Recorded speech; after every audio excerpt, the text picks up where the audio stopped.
Hello, everyone. Welcome to episode 14. Hey there, Amanda James. Hello, everyone. Hello, Tiffany. Hello. So, you ready to do some more assignments? I'm always ready to talk about Lauren. It is, it's very interesting. So, today I thought we would talk about relationships. So, I was able to pull some assignments that have to do with the relationships, and we're going to see what Lauren thinks, um, you know, what he feels boundaries are. That's actually going to be the very first exercise we're going to go through. Then we're going to talk about intimacy, sexual fantasies, non-sexual fantasies. It's going to be a whole big mess, basically. I think Yeah, it's a definitely. it's basically a misunderstanding. So, Absolutely. mhm, That's the entire sex offender treatment book is all based on Lauren's misunderstanding of everything, every question exactly. asked. Yeah. So let's get started with the very first one. So I thought we would start with touching and boundaries. So isn't it interesting, first of all, that this is an assignment that you have to give to adults? Yeah, to a 50-year-old man. And spoiler alert, he doesn't get it. That's what's really alarming Yes. and hilarious. I mean, it's not funny, obviously, it's dangerous, it's scary, Mhm. but it's also funny because I feel like most children could get these, they could grasp what they're supposed to be doing here Sure. better than. Yeah, exactly. So I think what ended up happening here is Lauren answered the questions regarding his own boundaries or what he Yes. feels they are. And then there were some corrections made because they said, we're not interested in yours. We Right. need to know if you understand what everyone else may be feeling, are their boundaries, Hmm. and being aware of those because, sir, you have a problem. Right. He's the one with the problem, not everybody else. Yes, exactly. So the instructions are before each type of contact, mark if you think that it's always okay for you, with A, sometimes okay for you, S, and never okay for you, N. After each, explain what situation this is okay and why it isn't okay. So the very first one, giving a massage. So Lauren answered S, sometimes. And what is his reason for that? Well, sometimes it's okay if it's a female only or brother. Interesting. Right. That is interesting. So I suppose, okay, sometimes it's okay. Now, as far as what it would be like for him to give somebody else a massage, we can say sometimes as well, because it would have to be somebody who's consenting to that. That's the answer. I feel like Correct. that is the answer to most of these questions. Mm-hmm. It's sometimes okay with consent, with both parties' consent. Exactly. Yeah, I think basically the point is because you're right. Sometimes is going to be the answer because it's going to depend. That's where Hmm. your social intelligence is going to come into play so that you understand. Hey, you're not just going to go up to the person standing in front of you in the checkout line and start massaging their shoulders if it looks like they had a bad day, you know? So it's Well, it's okay if understanding. they're a female. Sure, or your brother. Maybe it's your brother up there. Just start rubbing his shoulders. That would be random. So yes, okay. So when Lauren answered this, he said S for sometimes, and that would be for when he answered for himself, and also for other people. Hmm. So the next one, handshake, and he put A. So always. I mean, I think that's a pretty decent answer for that. Um, Now, of course, handshake means offering a handshake, so it would always be okay to offer your hand. Hmm. You don't just grab somebody's hand. So maybe Right. maybe there needed to be some clarification on that. I've never known anybody who had that problem, but maybe there is Who somebody who didn't want a handshake or who just grabbed people's who just hands? grabbed people's hands. Oh, yeah. Yeah, No, I mean, I hope not. Sure. But there are some people who don't want, like, there are some women who, for religious reasons, like, Hmm. are not allowed to touch men, even, unless it's their husband, obviously, Sure. even for a handshake. So Absolutely. Yeah. you're right. It's always okay to offer a handshake, but you read the cues on whether or not the person is comfortable with that. Exactly. Exactly. So he got that one right. We'll give it to him. So it's always okay to Hmm. shake Lauren's hand, and he thinks it's always okay to shake someone's hand. Of course, as long as it's just an offer and not a grab. Yeah. So the next one, pat on the back. And this is funny because he said S for sometimes, and then he put depends on my mood. Sometimes you're in the mood for a pat on the back. Sometimes you're not. That's right. That's right. Maybe he's I don't know, a little bit touchy at the moment, Hmm. maybe a little frustrated or angry, annoyed, and that's not the time to pat on the Right. back. And I would have to say that's probably not the time for everybody. Yeah. Yeah, of course. But then he corrects it. The Hmm. teacher said, no, no. And he changed it to never. It is never okay to pat anyone on the back. And that is true. That is true. I mean, I suppose it would be like we were saying before, it would be sometimes because, if I was with my mom, I don't think that she would object if I patted her on the back, Right. just randomly even, just because she's my mother. She has to put up with me. Well, yeah. And if you know the person and Mhm. if you walk up to your brother and kind of pat him on the back, like, hey, bro, I, if they have, I don't know, not expressed a problem with that in the past, again, I guess the answer to these should be never unless you have consent, or just sometimes as long as you have consent. Yeah, I think that's the whole point here. It's all right. about consent and Exactly. respecting other people's boundaries. Exactly. So then he put no for that. So then the next one, pat on the butt. And he Oh my said, always. God. Yeah. So his original answer was always if it's a female. So that's what he wrote Yes. originally because we can see the next part of that is after. It looks like he wrote it in pencil. So if Hmm. it's a female and you see Lauren, you have full permission to grab that ass. And then he corrected it to be S for sometimes. If it's a female, that gives permission. Yeah. So it's so ridiculous that he's got to clarify in all these that it's okay to touch as long as they're female. We get it. You're Yes, not gay. That's sure. not the point. Mm-hmm. Nobody cares about the gender of the person you are touching. Yeah. It doesn't need to be, repeated over and over again. But it's very funny to me that he put never for pat on the back, but always for pat on the butt. Well, he put sometimes for his answer That's correct. That's true. originally, but yeah, right. But then he put sometimes for pat on the butt, but never for pat on the back. That is interesting. Hmm. But yeah, it's funny. He's like always, hell yeah. It's always okay for me because he took this very literally He because the did, yeah. question says, yeah, if you think it is always okay for you, sometimes okay for you. So he's taking that very literally, like, well, yes, for me, Hmm. in my mind, it's always okay to pat someone on the butt as long as they're a lady. Right. Yep, exactly. And then the next one, kissing, and he put always again. So Hmm. if you're female, you can grab that ass and you can kiss them. That is Always, no always matter what. okay, no matter Hmm. what. And then, of course, he corrected that because it's for other people, how he should be treating other people. And then he kept if female, and then gives Hmm. permission or family. So you can give a peck to your family.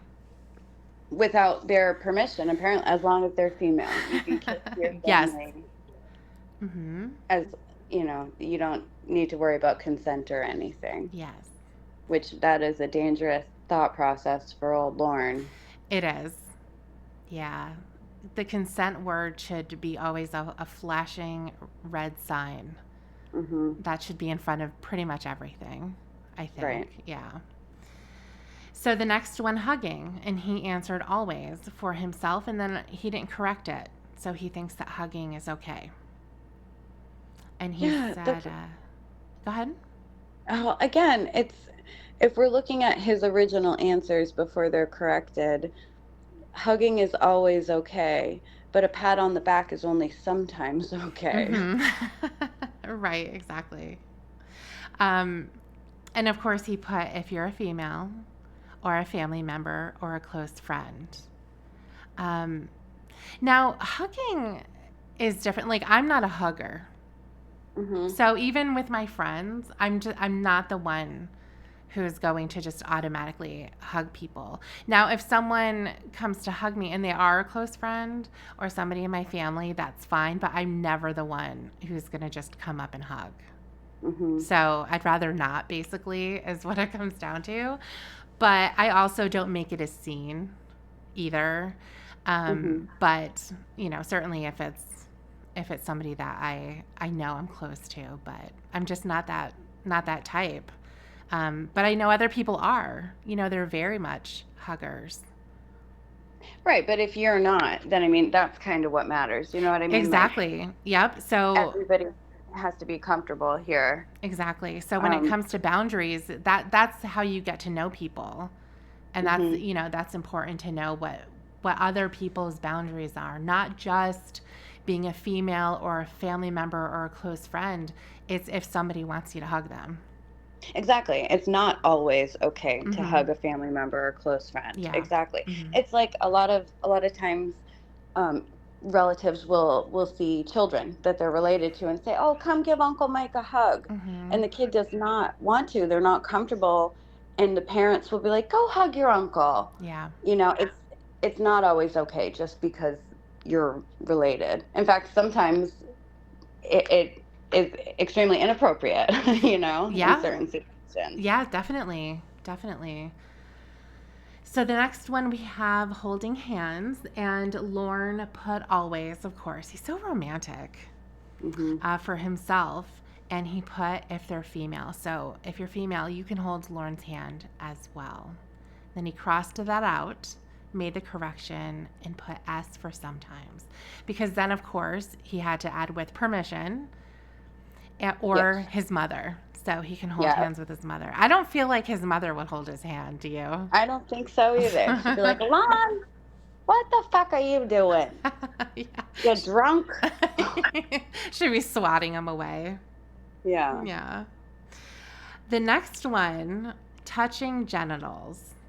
And then he put N. And his response to that was, unless I'm with a female. Oh my God. What? There's no consistency in these answers. They should, all the ones that say sometimes okay if female or always okay if female, why not do the same thing for it's always okay to touch genitals if I'm with a female? Why answer never? You know what I'm saying? Like, I don't know if that makes sense, but yeah, it doesn't make sense because Lauren's brain is stupid, and it's never okay unless I'm with the female. Oh, unless I'm with the female, like in a relationship with her, maybe. That makes sense. I think you're right there that he wrote it in that way. So it's not okay to have one night stands from this king of one night, you know, self-proclaimed king of one night stands? Is that what he? Good question. Yeah, it's just so weird. And this poor treatment provider. I know the fact that they have to go through this is ridiculous, right? So then he changed that answer to sometimes. Yeah, and again, doesn't you know, he forgot to include the with permission, which is the most important part, the only important part. Yep, exactly. Exactly. So in the front, no. In the back, you can grab it. Anytime. Always. That's right, always. So the next one, giving a high five. That's always okay with agreement. So again, do not slap people's hands, giving them a high five if they don't want one. Touching genitals is sometimes okay without agreement, Sure. as long as he's dating or as long as he thinks he's with the woman, He's what? which Yeah, that's another he thing might not too. agree.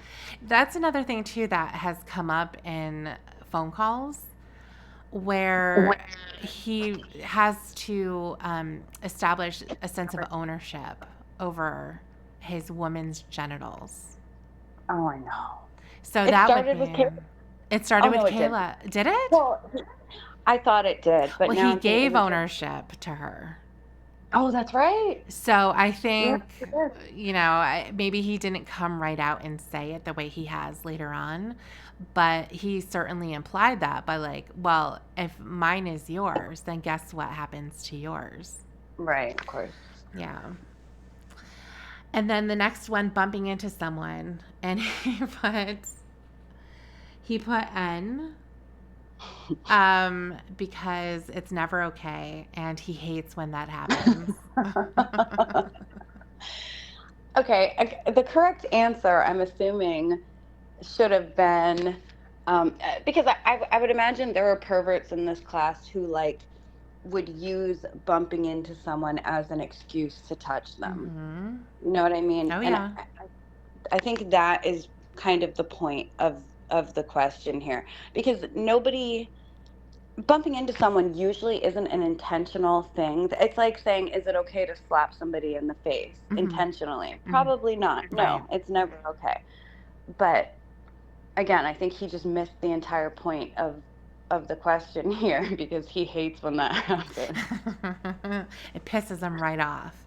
But yeah, you're Yeah, right. It's just like in a crowded bar. How many times does that happen?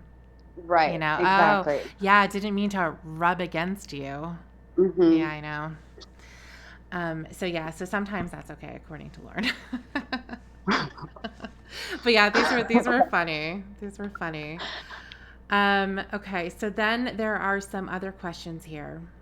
And so the next one is, why would it be a violation of boundaries for you to watch someone undress if they weren't aware of it? And he said, because you don't have their consent. Very good. I mean, that's the answer. Yeah, good, Yep. good. You get a point. You get one Excellent. point. That's right. I don't think he thought that up on his own, but regardless, good job. Yes. And then, why is exposing yourself to someone a violation of a non physical boundary? Well, this is a big one for Lauren. This is a Hmm. big one. So let's see if he gets it right. He said, because not everyone wants to see what you have, you'd be violating their psychological boundaries. I mean, yes, but he kind of just repeated the question in the answer. Like, he why is exposing yourself to someone a violation of their non-physical boundaries? And then the second part of his answer is you'd be violating their psychological boundaries. He kind of just repeated it. But I Mm-hmm. mean, yeah, not everyone wants to see it. Again, good, good, Good. good Yeah, I enough. guess. I guess. Good. Good for you.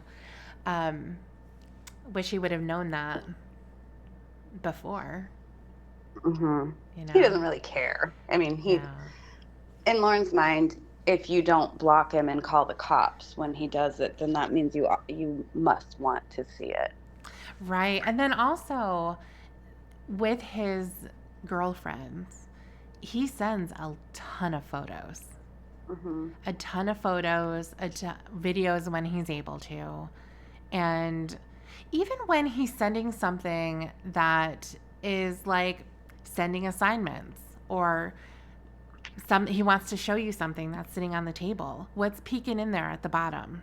Right. He's always got his gross little wiener just peeking in there. So yeah, he doesn't. I mean, we've talked about it before. I think he gets a thrill out of exposing himself True. to these women, and he has been told to stop by them. I think And from every he, single one. yes, and he disregards it every single time. Yeah. Yeah. So even in a relationship, I think that the important thing for Lauren to take away from this is that even in a relationship, there are boundaries. Mm-hmm. You know, you can't just do what you want at any time because it's expected. Oh, he does think that if you're in a relationship, that means you just automatically have permission to do whatever you want to the other person. Mm-hmm. I think he said in a phone call once, like, I'm giving you permission to rape me in my sleep. Well, it Yeah. wouldn't be rape if you are giving permission, Mm-hmm. right? But you can't, I don't think he understands that consent can be taken away. Just because somebody consents to something one time or even 100 times, um, they can always say, no, I don't like that anymore. Don't do that. Don't Right. send me any more dick pictures. And, he doesn't get that. He thinks if you're in a relationship, of course you want it. And it goes back to like the ownership of each other's body parts. Yeah. Yeah. And it goes back to what he said to Kayla as well. I love you. Of course I want to be naked with you. Mm-hmm. And I take that as, not just him saying, well, at that time, or we're talking about it. So yeah, I do want to do that, but I think he means all the time. Yeah, definitely. That's what people who love each other, they want to do that kind of stuff Mm-hmm. all the time. All the time. Yeah. So these are funny, these next ones. Yes, those are the best. I want you to read them. Okay. So the question is, what are some examples of verbal boundaries that you should watch out for? Nice ass. Those are some big jugs. What I could do with those lips. Okay. I I think what he thinks the question is, like, what are things that you could say that would violate someone's boundaries? Yes. That's what I think the question is. I think, though, the question actually means, um, what are examples of verbal boundaries from other people? Like, what should you watch out for? Somebody saying something like, I don't know, I'd rather not hug, or I'm not comfortable doing that. Something that expresses that they have a boundary they don't want you to cross, Yes. right? Yes. Yeah, exactly. What are examples of verbal boundaries that you should watch out for? So Hmm. watch out for is the operative part here. It's not just what would I love to yell out if I could? Like, Right. What should you not say yeah, to women? let me think of 3 perverted things that I could just yell out to Nice people. ass. I love the exclamation points at the end I too. know. Yes. Yes, What I could and all of do that. with those lips. What would you do with them, Lauren? That would have been funny to question him on. What do you mean? And he'd be like, Uh, I don't know, something. Yeah, I could Probably. also probably give him a kiss. Always okay to kiss. It's So always okay. That's right. That's right. Those are some big jugs. Just made me laugh when I read I know. that. I imagine Lauren just like catcalling women, just standing there outside the trailer, like, those are some big jugs. I know. And imagine hearing that too. You'd be like, what? God. Call the cops immediately. Yes, please. So the last one here. Where do you need to do more work on your boundaries? I think understanding what they are, Yes. understanding what it means for other people to have boundaries. But he says here, at the present time, no place, because I keep to myself and am not ready to make any moves on women. Oh, for God's sake. The boundaries clearly are not. He thinks this is all like just relationship advice and talk here. Boundaries do not apply only to women that you're interested in. They could be, coworkers, family members, just anyone around you Yes. that you're in your life. It doesn't matter if you're not like looking for a relationship, which isn't true. I mean, Lauren's always looking for a girlfriend, Yes. but these could apply to his nieces, which would be a perfect example. It would be a perfect Mm-hmm. learning moment in this class here if they explain to him, just because they're your family member does not mean you can hug them. It doesn't mean you can hold their hands or kiss them just because you're related. You Right. know, like he just doesn't get it. No. And of course, the entire idea of this is Hmm. for safety of other people around you, and also to make sure that you understand social cues. You know, that just because somebody's a woman and that you happen to be attracted to women doesn't mean that you can expect to be able to do things like grabbing the ass or, Hmm. you know, even touching in general. Right. So it's important for Lauren and for everybody to understand social cues. It's like you can read body language. You can know when somebody is really closed off and isn't interested. You know, Hmm. so imagine Lauren on a date with somebody. I know that's funny, right? But Yeah. imagine with somebody, and you can imagine that person sitting there, and perhaps they have their body kind of turned away. They have their arms crossed in front of them, um, you know, and then also they're not really making eye contact, and you know it's the end of the date. She's ready to go, and Lauren leans in for a kiss. Now, why would he? Imagine she's just sitting there. She's not giving him any indication that she would be wanting to do that. She Hmm. seems like she wants to get out of there. so, um, so those are the types of things that Lauren has to understand from a safety perspective. Again, from other people, that things aren't always just okay. Right. Um, and he needs to understand, just even that question, why is it not okay for you to expose yourself? Hmm. That is one of his major things. He likes to be nude. And his expectation for his woman as well is that she's going to enjoy seeing him nude at all times. Right. No matter, even if she tells him that she doesn't, he Hmm. still insists on that. But we have a perfect real life example of the situation you just laid out, like with them on a date and him going in for the kiss, even though she clearly doesn't want that. I mean, think of the Sting House, what he did to Casey Kayla. Hmm. He asked her for a kiss. She's like, okay, but why is your stuff out in the truck? Well, I want a kiss first. Can I have a kiss first? He had Yeah. to say it 3 times. Right. And you can take the hint after the first time when she didn't come jumping in his lap. It's Guess not. yeah. And then So he's, also, there's another example too when he was talking to Casey, the third version, um, hmm. talking about their date, their weekend or whatever, when she Hmm. was going to come meet for the very first time. And his expectation was that she was going to stay at his place, and the first thing they were going to do was what? Take a shower? Take a shower. Yep. He, that was on their itinerary. The Yeah. plan that he wrote for them was to shower together and then go to bed at, I think it was like 7 o'clock at night. They were going to go to bed.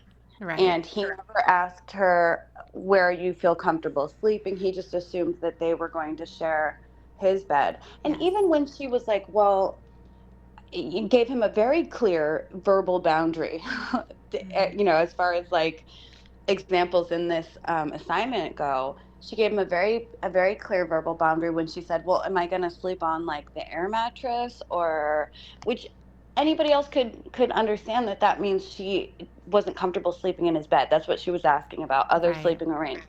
And he kept pushing it. Well, I was hoping you'd sleep with me. I'll change the sheets. I'll have clean sheets. You can sleep with me. Yeah. How many times does somebody have to say, sort of hint around without coming right out and saying, I don't want to do that? You're Exactly. right. It's important to be able to read sort of nonverbal cues and more subtle verbal cues from Exactly. people. Yeah. And he doesn't. Mm-mm. So let's move on to the next one. So the next one is regarding intimacy in relationships. And the first question here is, describe what style of attachment you have or have had in your intimate relationships. What makes that type of relationship? And he uses very little words here, very Mm-hmm. few words. And he said that he has fearful, avoidant attachment. And then he also said, because I'm afraid of being hurt. So there are 4 different attachment styles that I'm aware of. There could be others. It depends on, I suppose, what you're looking at for that. But I believe one of them is going to be anxious. So that's going to be somebody who's going to be really afraid, of course, anxious, afraid Mm-hmm. of the person leaving. Maybe they're going to be more of a people pleaser, and they're going to be putting themselves in back of whoever they're with. Make sure that person's happy. I don't want them leaving. And they're going to be scared of that happening. And then Mm-hmm. there's the avoidant attachment, which is what Lauren is saying, where they're kind of standoffish. They want to have somebody in their life, but they also don't because they're afraid of getting hurt, and that's what he said here. And then Okay. after that, there's disorganized attachment, which is a combination of the anxious and avoidant, and that has to do with somebody's really scared, but then they will also abandon the relationship if somebody gets too close.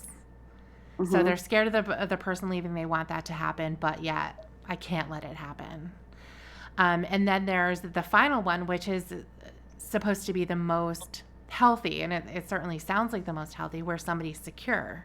So they're able to offer affection in a relationship, but they're also able to offer space to their partner. They're Mm-hmm. not worried about being with somebody 24/7. Because if you're not, then they could be with somebody else, or you're not worried about being abandoned. You're secure, in the Mm-hmm. relationship that you have. So to go along with this, we received a comment on our last video. And I thought I would read it here because I think it goes along with this, with his avoidant attachment. And certainly, I think that there are people who are going to have a number of different attachment styles kind of go over one another. It's not going to be just one necessarily. Maybe there's going to be a predominant one, but I think there's probably characteristics that will mix in as well. We know that based on what we've heard with Lorne talking to his girlfriends and even talking about past quote unquote relationships that we're not really sure happened, but he says they did. Even talking about those, there's definitely some patterns that we can see with him being the avoidant attachment, or, according to what he says, and then also the anxious attachment, I think, by being very clingy and, Yeah. wanting to have that constant validation, the constant connection with whoever he's with. Yeah. He likes to say he is what the fearful avoidant, but Mm-hmm. I think from what we've seen, he's definitely the first one you mentioned, The the anxious. anxious. Yeah. Yeah. I don't see anything from him that's like, oh, I want a relationship, but I also don't because I'm afraid of being hurt. He dives Mm-hmm. headfirst in and will put up with anything to keep that relationship going. He certainly seems to.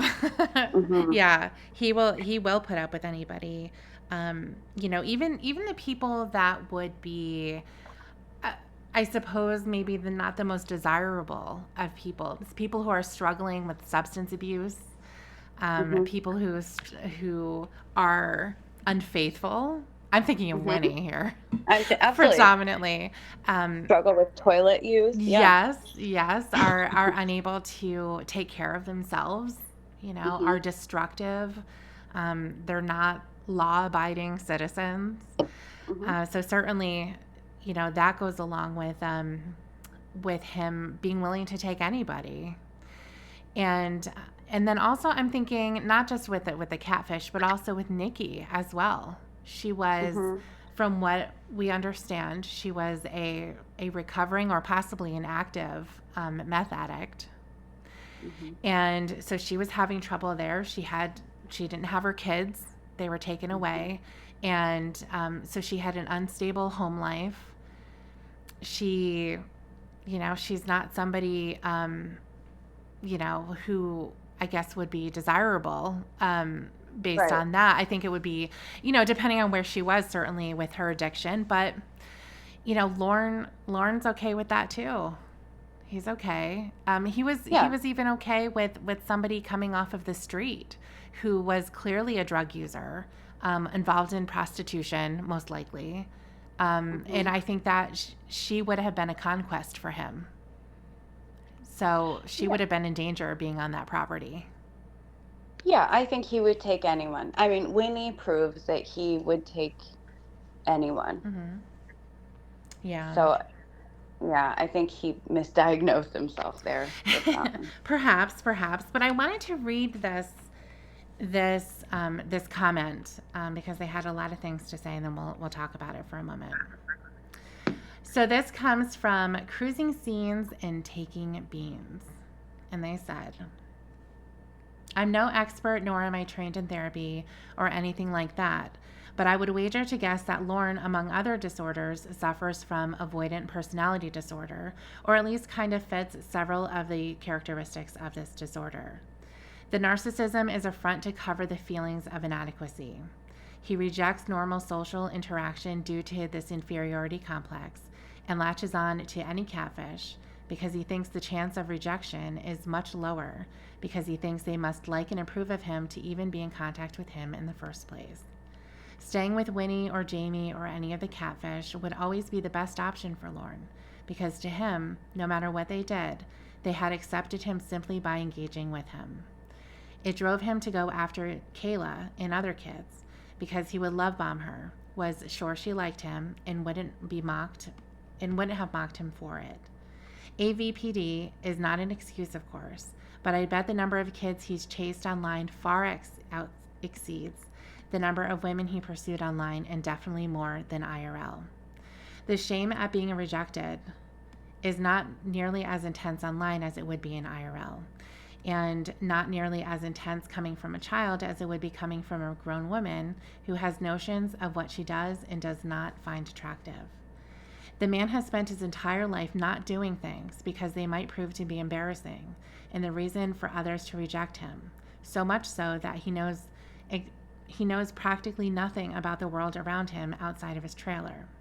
Him not receiving the food from family members was more painful than it should have been because he felt he was being rejected. In his head, he did those huge things for them and gave them the option to reciprocate with a lesser value gift, the food, and when they didn't, it probably stung more than it would have for others in the same position. Him trying to buy their love fits in AVPD. Lack of friends fits in AVPD. The lying and exaggerating fits as the real story about anything going on with him is embarrassing or whatever. So he just has to be the good old country boy male slut because anything less than that, and he believes others will reject him. I wonder if any of the therapists have touched on this or if he just goes in there trying to be that country boy act and they've never considered it because he's never been truthful with them or with himself. Lorne as a child comes from the exact background lots of avoidance come from. Childhood neglect with little peer support. I hate Lorne, but AVPD has to be soul-crushing with any semblance of self-awareness, so I almost feel sorry for him. I don't know, just my 2 cents. So very interesting comment. I do agree with the things that are mentioned here. I think when it comes to his attachment style, certainly we see the anxious. When he does latch on to somebody, that certainly is there. I do agree a little bit here with the avoidant part of that, because if you've ever noticed in any of the stories that he tells, they always are the ones that are pursuing him. Mm-hmm. He's not the one ever doing that. And that's also true when it comes to Paula, because he liked her, clearly, and he did nothing. And by the time he wanted to do something or he was thinking something was going to happen, it was too late. And even when they were supposed to have that encounter where they had sex for the first time and the only time, she was the one who initiated that as well, according to him. Mhm. So I think that there's a lot of avoidance here. There's a lot of insecurity. And so I can see that also being a part of Lauren's framework too. What do you think? Yeah, I agree with most of what was said. The only thing that I am unsure about would be the part about that sort of pushing him to target kids. I I I don't know if a rejection from a child would be better than rejection from an adult woman to him. Okay. Um, and I don't know. I mean, because you have to have the attraction to kids to begin with to go after kids. You know what I'm saying? Like Yes. I think that is the driving force. And if anything, it comes from I believe, like emotional and intellectual immaturity. He sees them kind of on the same level as him Mm-hmm. because he's like a 13-year-old girl in so many ways. Um, but I mean, that was a really interesting comment, and I think it was really well said. And I agree with most of it. And when you put it all together, like they mentioned Lauren's childhood, how he was neglected, and Mm-hmm. there's this constant fear of rejection and abandonment from that. And he's mentioned that before, that like talking about his siblings, he wanted them to he idolized them and kind of put them in a position to almost be his parents. His brother was 9 years old, I think he said, when his father left, and he looked to him as a father figure. um, but they asked, well, they wondered if like a Lauren's therapist or counselors had ever gone through any of this with him, and I don't think so, because like they said, I don't think he's ever been honest with them. They don't get the same look into Lauren's life that we have, Mm-hmm. so they don't get to see the truth. They just hear what he tells them. Yeah. um, yeah, I don't know. I'm interested in the part about like the correlation between that attachment disorder, or I guess you would call it, and his attraction to children, or to young girls. Yeah. I know that there's been a lot of mention from people thinking that he's an opportunist, and that it kind of goes along with the idea of, well, women aren't giving him any attention. So, maybe going after kids is going to be easier because they're going to be easier to manipulate, groom. They're not going to be judgmental in the same way that an adult would be. I mean, one of the things that pops into my mind all the time when it comes to judgment is when he was so happy to tell Kayla that he quit his job and Hmm. that it's going to be better now because they're going to have more time to talk together. And an adult, even she was shocked. Of course, she was played by an adult, but an adult would be like, "Well, what do you mean? No, it's not going to be better. Hmm. What are you going to do?" And all of that. So I don't, but I don't also agree completely with that. I think you're absolutely right when you say that there has to be some kind of an attraction there, because when you're going through the chat log, it's not just he's not just happy to talk to her.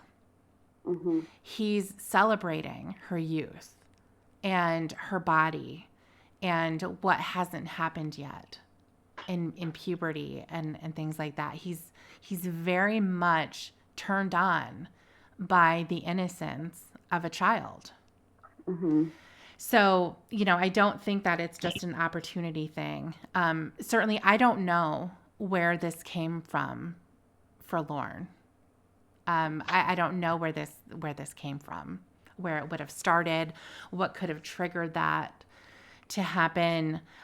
There's other assignments down the road that we'll get to where he Hmm. answers that question very, very poorly.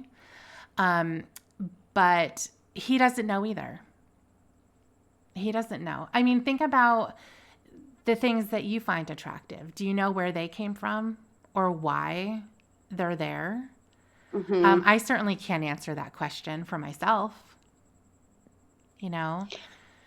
So I think on that level, for what he finds attractive, that's a separate issue when it comes to the relationships that he's looking for and why he was targeting kids online. I think they're twofold. I think there's that physical attraction that he has. And then there's also the other part of it where he has that very juvenile relationship view. Mm-hmm.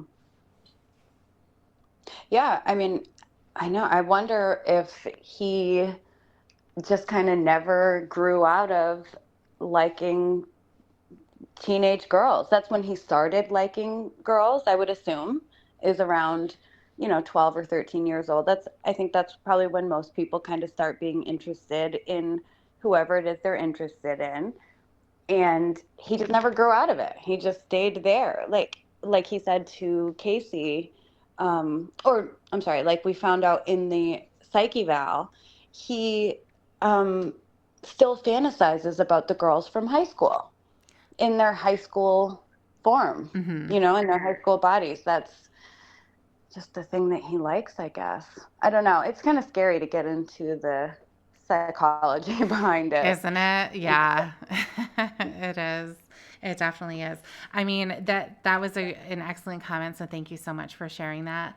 I do agree that, certainly that avoidant personality disorder could be something that is involved in who we know as Lorne. Mm-hmm. So Yeah, I think, and like you said, I think the best example of that would be in his interaction with Paula. mm-hmm. He liked her. He was in love with her. He wanted to marry her, but he wouldn't make the first move on her or just tell her, I want to be in a relationship with you. Yes. And then So, also the other relationships that he's had, the one that I'm thinking about is the one where he was dating the boss's daughter, allegedly. mm-hmm. He said that he ran away from that because of I know. commitment. Yeah, see, that's what he wants to believe. That's what he wants to be. He wants to be the fearful avoidant because it sounds better than I'm insecure and I don't think anybody would want me. So Yes. he does this whole, oh, I'm afraid to get too close to people because I don't want to get hurt. So I push these women away. I'm Mm-hmm. afraid of commitment. All the one night stands I had, they wanted more than that. I'm the one who didn't want more. And we Mm-hmm. know that's not true. It's completely outside of his personality. If you give Yeah. him an ounce of attention, he loves you and Right. wants forever with you. Right. Yeah, that is true. I think that it also could be a little bit of an avoidant issue just because when he's saying what I think he's saying overall, without saying it directly, is, well, I didn't want them anyway. Mm-hmm. So when things go south, and they inevitably always do, his is to hide the pain and the sadness and the embarrassment, whatever it is. He's going to try to rise above that and come out on top. Like, well, that bitch was a slut. Right. It's like he says, the reason he's never had a real relationship, a real, long-term intimate relationship, is because he didn't want it. He was Yeah, afraid of commitment. yeah. Either that or, it was Paula's fault because she hurt him so Mm-hmm. badly. He's never wanted to let anybody close to him again, Yeah. which is just bullshit. Which goes back to a point that the commenter made there about his narcissism just being a front Mm-hmm. to cover up his very deep insecurity. Mm-hmm.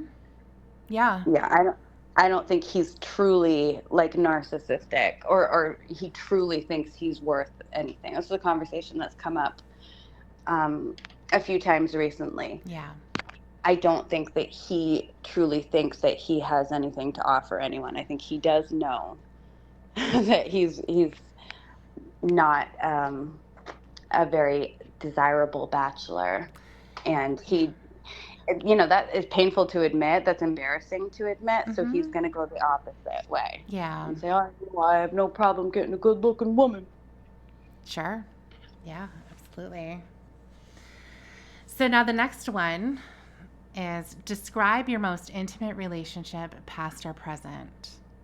So here is the mention of Denise, even though he doesn't call her out by name. But that is who we know based on this story. So he said, I was 19 and she was 29. We spent a lot of time together and made each other feel good. When we went to bed at night, we talked, had sex, then talked again after. That okay. That's the most intimate relationship he had. Do you see what he crossed out at the top? I do. I see the first two words in Yeah. internet. I can't make out the third one either, No. but he was going to describe an internet girlfriend I think or it, relation. yeah, I think it Yeah. would have been Amanda James. Oh my God. And they're like, no, Lauren, no. Catfish are not valid Exactly. relationships. Right. Yeah, I think that he was going to mention Amanda James, which is interesting as well because why would that be the most intimate? He holds on to Paula, Hmm. the love of his life. Why wouldn't that be his most intimate? Because intimacy can be physical and emotional, of course. Hmm. It's I hate to say this word, but it's closeness. Yeah, I don't think he knows what it means, though. Hmm. He's stupid. So he's going to think intimacy means who have you had sex with the most? Yes.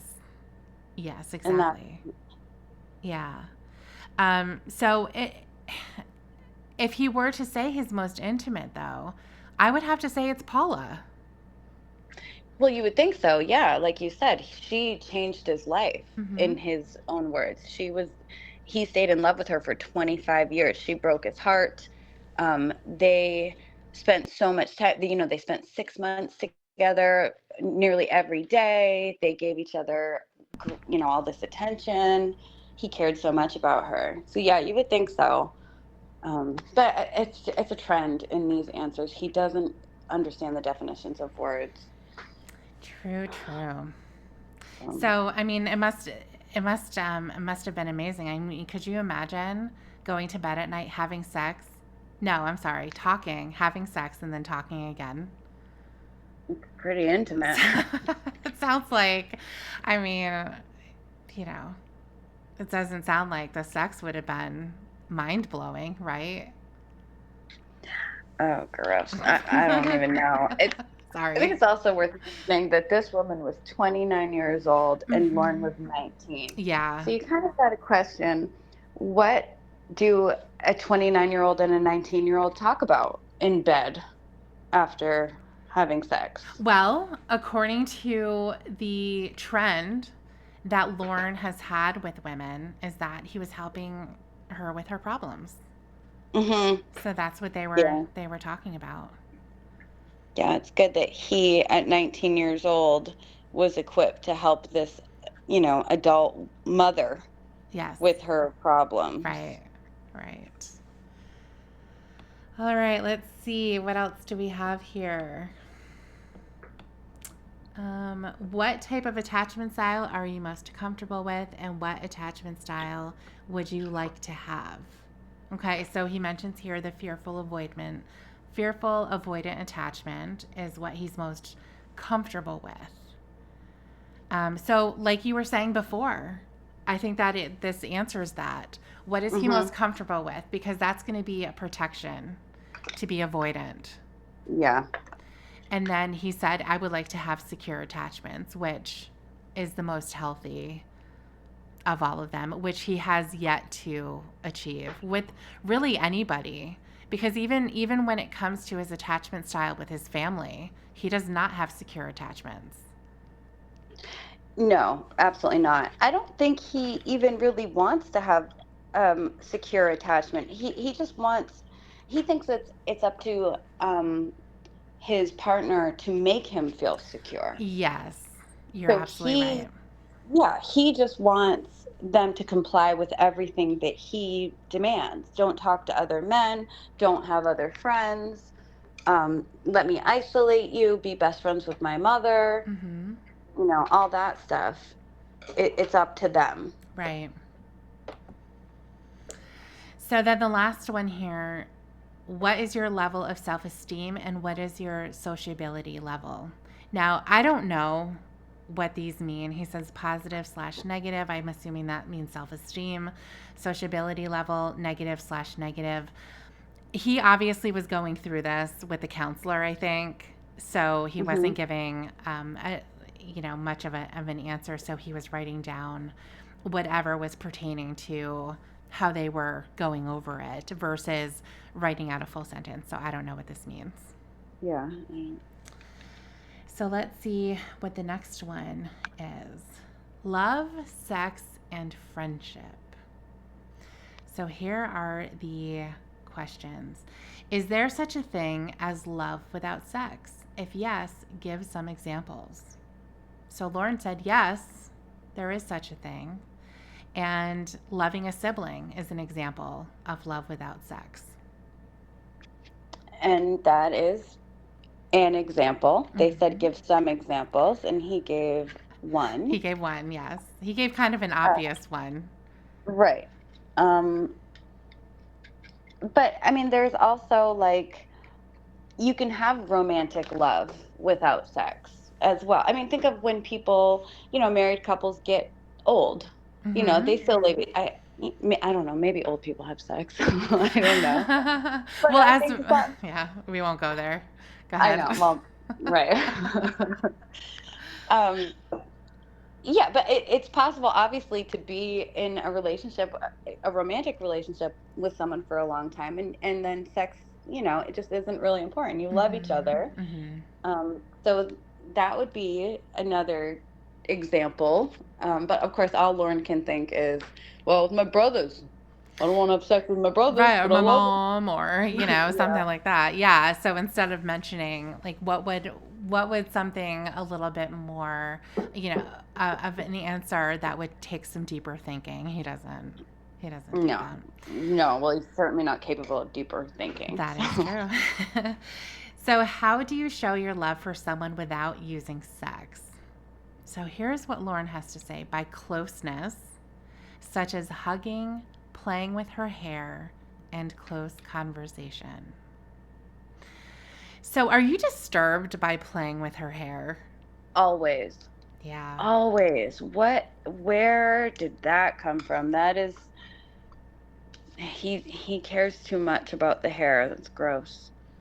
Um, I think it has something to do with his sister. oh, you think so? Did I he do. mention? I know. Oh, you know what? Maybe he has mentioned. Well, when Casey pushed him to tell her what he found attractive about girls, Mm-hmm. he said the hair. Yes. I've always been attracted to the hair. Mm-hmm. I think that that was something perhaps he did for his sister, and not in an Hmm. inappropriate way by her doing that by any means. I'm not implying that she did that. Perhaps that she like let him brush her hair or Hmm. something, and given that she was so much older than Lauren, she Hmm. really would have been a female figure, and Lauren, I think, was confused about a lot of things. Hmm. So I think by him having that closeness with Hmm. his sister by way of playing with her hair, whatever, that's something that carried through, and it became something that he thinks about all the time. Yeah, I could see that because I think he kind of confuses affection when it comes to women or, females. He Mm-hmm. confuses affection for, I don't know, maybe it's a little bit too close to sex in his mind, Mm-hmm. because he also has mentioned his sister's dimples, Yes. and he's mentioned other girls' dimples as well, and what Yeah. he wanted to do to those dimples. Mm-hmm. So, yeah, there's just a little too close for comfort. But he's also Yeah. mentioned that she would run her fingers through his hair. Yes. And yeah, I think it's hard for him to separate that kind of like physical, um, not intimacy, certainly. Just, Contact. yeah, right, exactly. That physical contact, he kind of confuses it with like sexual contact, Mm-hmm. I think. Yeah, it's possible that he felt a certain way when Hmm. those things were happening, and it just happened, you know? Yeah, weird. And then also close conversation. What do you think that means? Like whispering? Yeah, it means you're very, like your faces are very close together. Yeah. Yeah. Hugging, playing with her hair, and close conversation. So, Why even have like, I'm sure he means, you know, intimate conversation or deep conversation. What are they going to talk about though? Sheetrock? yeah. Why not? I guess. Yeah. Yeah, and so it's interesting, of course, here too, because how do you show your love for somebody without using sex? I mean, there's 1,000 things you can do. Yeah, take care of them, Hmm. Buy them listen to gifts their, or yeah. do something, like make dinner or write them something. His all has to do with physical contact. Still, you're just not Hmm. having sex at the time. Yeah. Yeah, he doesn't get it. Yeah. All right. So here is a big question. What do you expect of a friend? Do you want to take that one? Sure. I expect a friend to be there to listen when I have a problem and to discuss my problem with me, to help me work through it, and to be there if I need a helping hand without having to think, what's in it for me? Oh my God. Oh my God. He expects this of a friend, to do all this stuff without thinking, what's in it for me? He's literally listing things that are in it for him from a friend. Right. It's all about, my friend needs to be there for me. They need to help me with my problem. Um, and they need to do it without wanting anything in return. Hmm. What about there's no like mutual, um, mutual benefit to both. Right. We need to be there for each other. No, just for Lauren. Right. Exactly. I mean, think of what a one sided friendship would be. Hmm. One person is getting all of the attention or whatever that they need from someone, and that person doesn't get anything. That would be a horrible situation to be in. It has to be reciprocal, Hmm. you know. And for Lauren, what his expectation is I expect you to do all of these things for me because you love me. And you Hmm. had better not be a selfish bastard who wants anything in return. And he takes it, I think, he looks at friendship in such a suspicious way, in that he thinks that they're looking at his wallet. And that's Hmm. something he says often. So when he says, "What's in it for me?" And he says that even for people like Kayla on the internet, like, well, they weren't Hmm. asking anything, or, he really is suspicious of people, and he thinks everyone is selfish. And that obviously is a reflection of himself because he's a Yeah. very, very selfish person. He's not willing to sit there and do all of these things for anybody if he's not getting anything in return. Absolutely not. Right. Like, I feel like this answer was directed, or in his mind, he was thinking of Tony and Roy when he Yes. wrote this. Uh huh. And what he fails to acknowledge or admit is that Tony, I don't think Tony did ask him for anything. Lauren would bring over the beer without being asked. Mm-hmm. And he would do it not to be nice to Tony, not because he cared, because he wanted something out of it. He wanted company to Yes. get drunk. Mm-hmm. And then he would blame Tony for using him for his money. Tony didn't ask him for shit. He just showed up there with the beer. Right. And then Lauren expected Roy to like be his slave and do all this manual labor and not ask for anything in return. And when Roy couldn't do that because he was drunk, Lauren would get really angry. Like really Roy just was the selfish one. yes, for having a crippling alcohol addiction. Sure. Not because it was destroying his life and his relationships and Mm-hmm. everything else, but because that meant that he couldn't build Lauren's closet or whatever, his Whatever. new yeah. Yeah. Yeah, exactly. Or jack up his house on Mhm. the car on the car things. Jack Right. up. Yeah. And I mean, Lauren doesn't have friends, so I Mm-hmm. feel like a lot of this is kind of directed at his family members, and this Mm-hmm. goes back to the meatballs and the mac and cheese and all that stuff, Mm-hmm. um, where he tried to act like he did these favors for his family just out of the goodness of his heart because he loved them, when in fact he did want something in return the whole time. Yeah. He wanted them to, basically kiss his ass and treat him like a big hero. And when they didn't do that, they were selfish. Right. Yeah, everyone's selfish except for Lauren. Hmm. Yeah. But this is the most selfish answer I've ever read. Well, to be fair, Amanda James, it does Mm. say, what do you expect of a friend? Yeah, I mean, I guess so, but I still would answer it like I would expect, a reciprocal, how do you say the word? Reciprocal? Reciprocal relationship Yeah. where we both care about each other and we're there when we need each Sure. other. Yes. Okay. So Lauren was wrong. I understand. Yes. Don't you dare to give him a point. He's wrong. So the next one, can you have a friendship and a sexual relationship with the same person, and how? So he said, yes, a partner should be your best friend as well as your lover. I find this answer to be interesting because I feel like that's not his answer. That's an answer that you'll hear often Hmm. in a lot of places. I think it's a very idealistic view, I guess, of making your partner the most important person in your life for everything.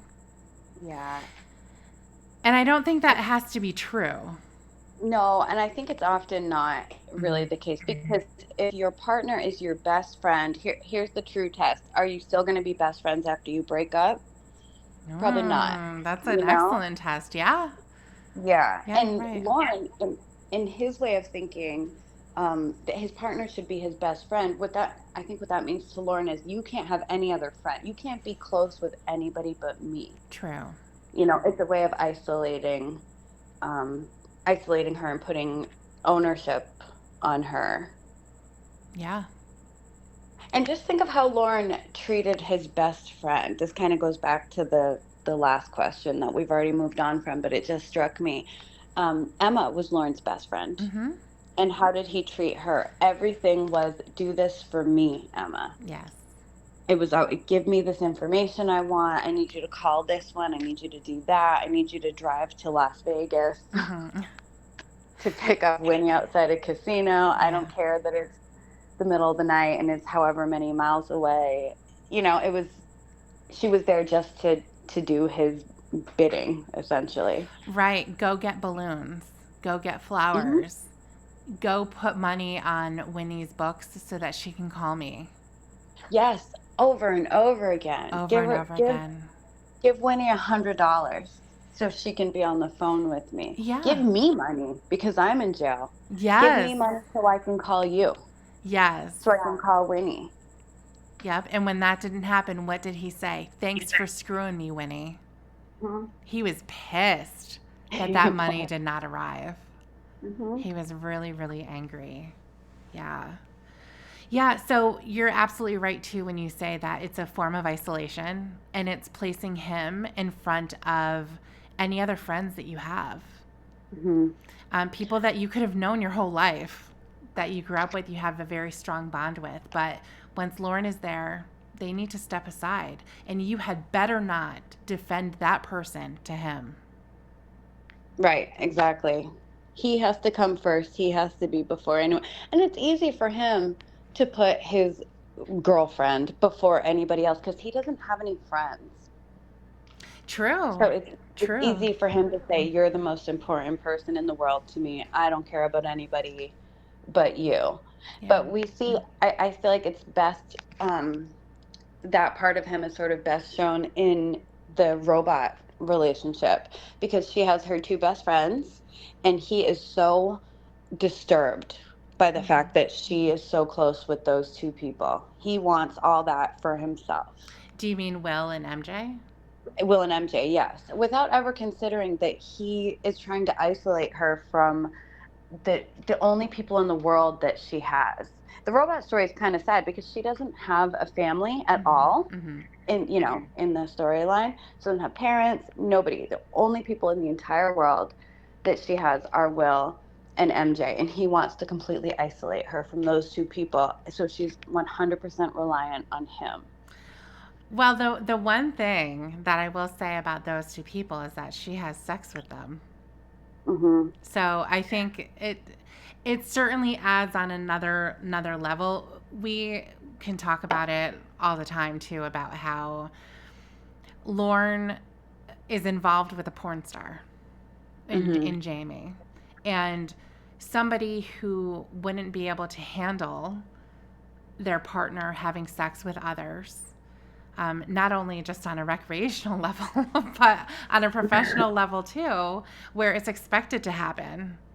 Hmm. Most people wouldn't even consider. Like, I can't do that. I know I couldn't do it. No, and there's no shame in that. I don't blame Lorne or anybody else for being uncomfortable with that. Definitely not. Mm-hmm. Um, Obviously, the logical step is to not enter into a relationship with somebody who does that. Sure. And Um, even if you think you can handle it, once you found that you can't, end it. Definitely. Yeah, definitely. Without having the expectation that they end their career, because I think Hmm. that's often a direction that it could go in. Like, Yeah. this was fine. I met you through this. It's kind of like the stripper and the customer. Hmm. Um, I met you through this, yeah, and that's great, but you shouldn't be doing this anymore because you're my woman. Yeah. And it causes a lot of tension there. But another thing too is the fact that she's had a sexual relationship with both of these people, and I can't say that I would be okay with it either. No, I probably wouldn't either. But again, in that scenario, I would think this relationship isn't for Right, me. We right, have very different ideas yeah, of like boundaries in relationships. I don't think it's okay that you have had sex with both of your best friends. yeah, I don't want to be a part of that. yeah, But instead, Lauren can't, he can't just make that logical decision yeah. to say this isn't going to work. You're half my age. Hmm. Um, Instead, he says, no, you need to change everything for me. Okay, so would you say that Lauren is wrong? Um, yes, Okay. Okay, we'll go Lauren. with that. I We're gave him a agreeing. point. I did. You I said he was did. right. That was a long time ago. Well, I'm still sick from it, but And that is, yes, exactly. We should be asking you, are you okay? yeah, I'll be okay. Yeah. Okay, good. Um, and then the next one here. How can you misinterpret someone's feelings of friendship or non sexual love as a desire to be sexual? Okay. Well, What does he say? he said, when you have feelings toward that person, you can misread their true intentions. The question was how. Can you misinterpret someone's feelings? And Yes. he just repeated the He question and did. answered Yeah, he essentially. repeated the question. Oh my. Um, hmm. This would be an important one for him to think about. He could think about his relationship with Paula, Yes. Yeah. but nope. He just he just restated the question. Yeah, he restated the question. I so absolutely he can talk about Paula here. Um, I think that one of the things that Lorne will say when he's talking about Paula, this woman that he was so desperately in love with, was that they spent a lot of time together. And of course, spending time together doesn't mean that there's romantic feelings. Mm-hmm. It could mean that if it's going to go in that direction, but it doesn't have to. And for him to automatically assume that that is the reason why they were moving toward a relationship means that he's misinterpreting whatever friendship she was giving. Mm-hmm. And I also think about Wendy's daughter as well. You know, Tony and Wendy, friends of Lorne, and then they have a daughter who, you know, may have been hanging around. I don't know how old she is. Um, Hanging around, and you know, perhaps, you know, she was there when they were drinking, and they did whatever. Um, for him to also interpret that as somebody that he was interested in. It's like he's interested in every female. Yes. That's so crazy. And it's creepy. Yeah, it is. He is desperate. Any woman who gives him any ounce of attention, just being friendly, just, oh, this is my dad's bud, so I'm gonna speak to him and Mm-hmm. not spit on him and call the police. Mm-hmm. He's gonna be interested in her. And Yeah. even Nikki, I mean, Nikki, she was probably giving him some mixed signals because Mm-hmm. she wanted him to buy her stuff. Yes. So I get that. But he admitted they never kissed, they never did anything physical, like they weren't there. Yeah. He just decided because she was talking to him, calling him up saying, "Hey Lauren, give me a ride. Yeah. Hey Lauren, do you think you could take me to like get me some food or something? Yeah. I'm hungry here." Right. Um that meant that they were working again, they were sort of moving towards a relationship. Yeah. Yeah, exactly. And he even talks about that for women who are just nice to him, like clerks in stores. Mhm.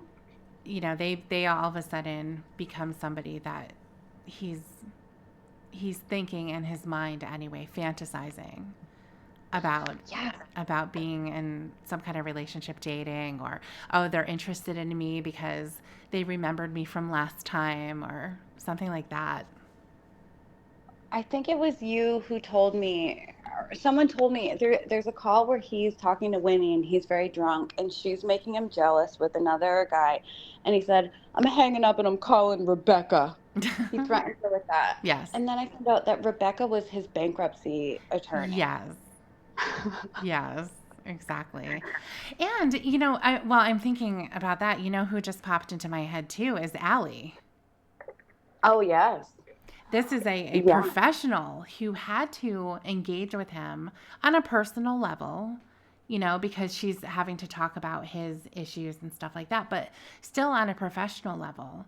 And for him to say, she's perfect, but she's married, Hmm. as if he has a chance with this woman and Yeah. would pursue this woman or fantasize about her. I'm sure he did anyway, but actually think that she's girlfriend material simply Right. because she's perfect in his eyes. She's nice to him. Yeah. Well, and it goes back to time. They spent a lot of time together. Mm-hmm. They've spent, that hour a week or whatever is court mandated together, Yeah. and that equals closeness in his mind. Yeah. That's a huge one too. A huge miss on Lauren's part. So we have the boundaries and also the interpretation of someone's feelings of friendship toward him and bringing that to a romantic level when it shouldn't be. Yeah. So now the next page here, we have non-sexual fantasy. Oh. Yes. So what it says here, now the page is a little cut off. That's just the way that the picture was. Describe what goes on in your non-sexual fantasies. Why do you use these fantasies? And what purpose do they serve for you mentally or emotionally? So he says here, my non-sexual fantasy would be the times when I look at a woman with interest and fantasize how it would be just to be a part of her life and do everyday things with her. How weird is that? I think he lives in that world. That's where his mind is all the time. I think while he's walking around his trailer, tearing something apart or going to Walmart or driving, he's like fantasizing in his mind that he's got whatever woman he's interested in at the moment there by his side. He's thinking about what it would be like to actually have her there.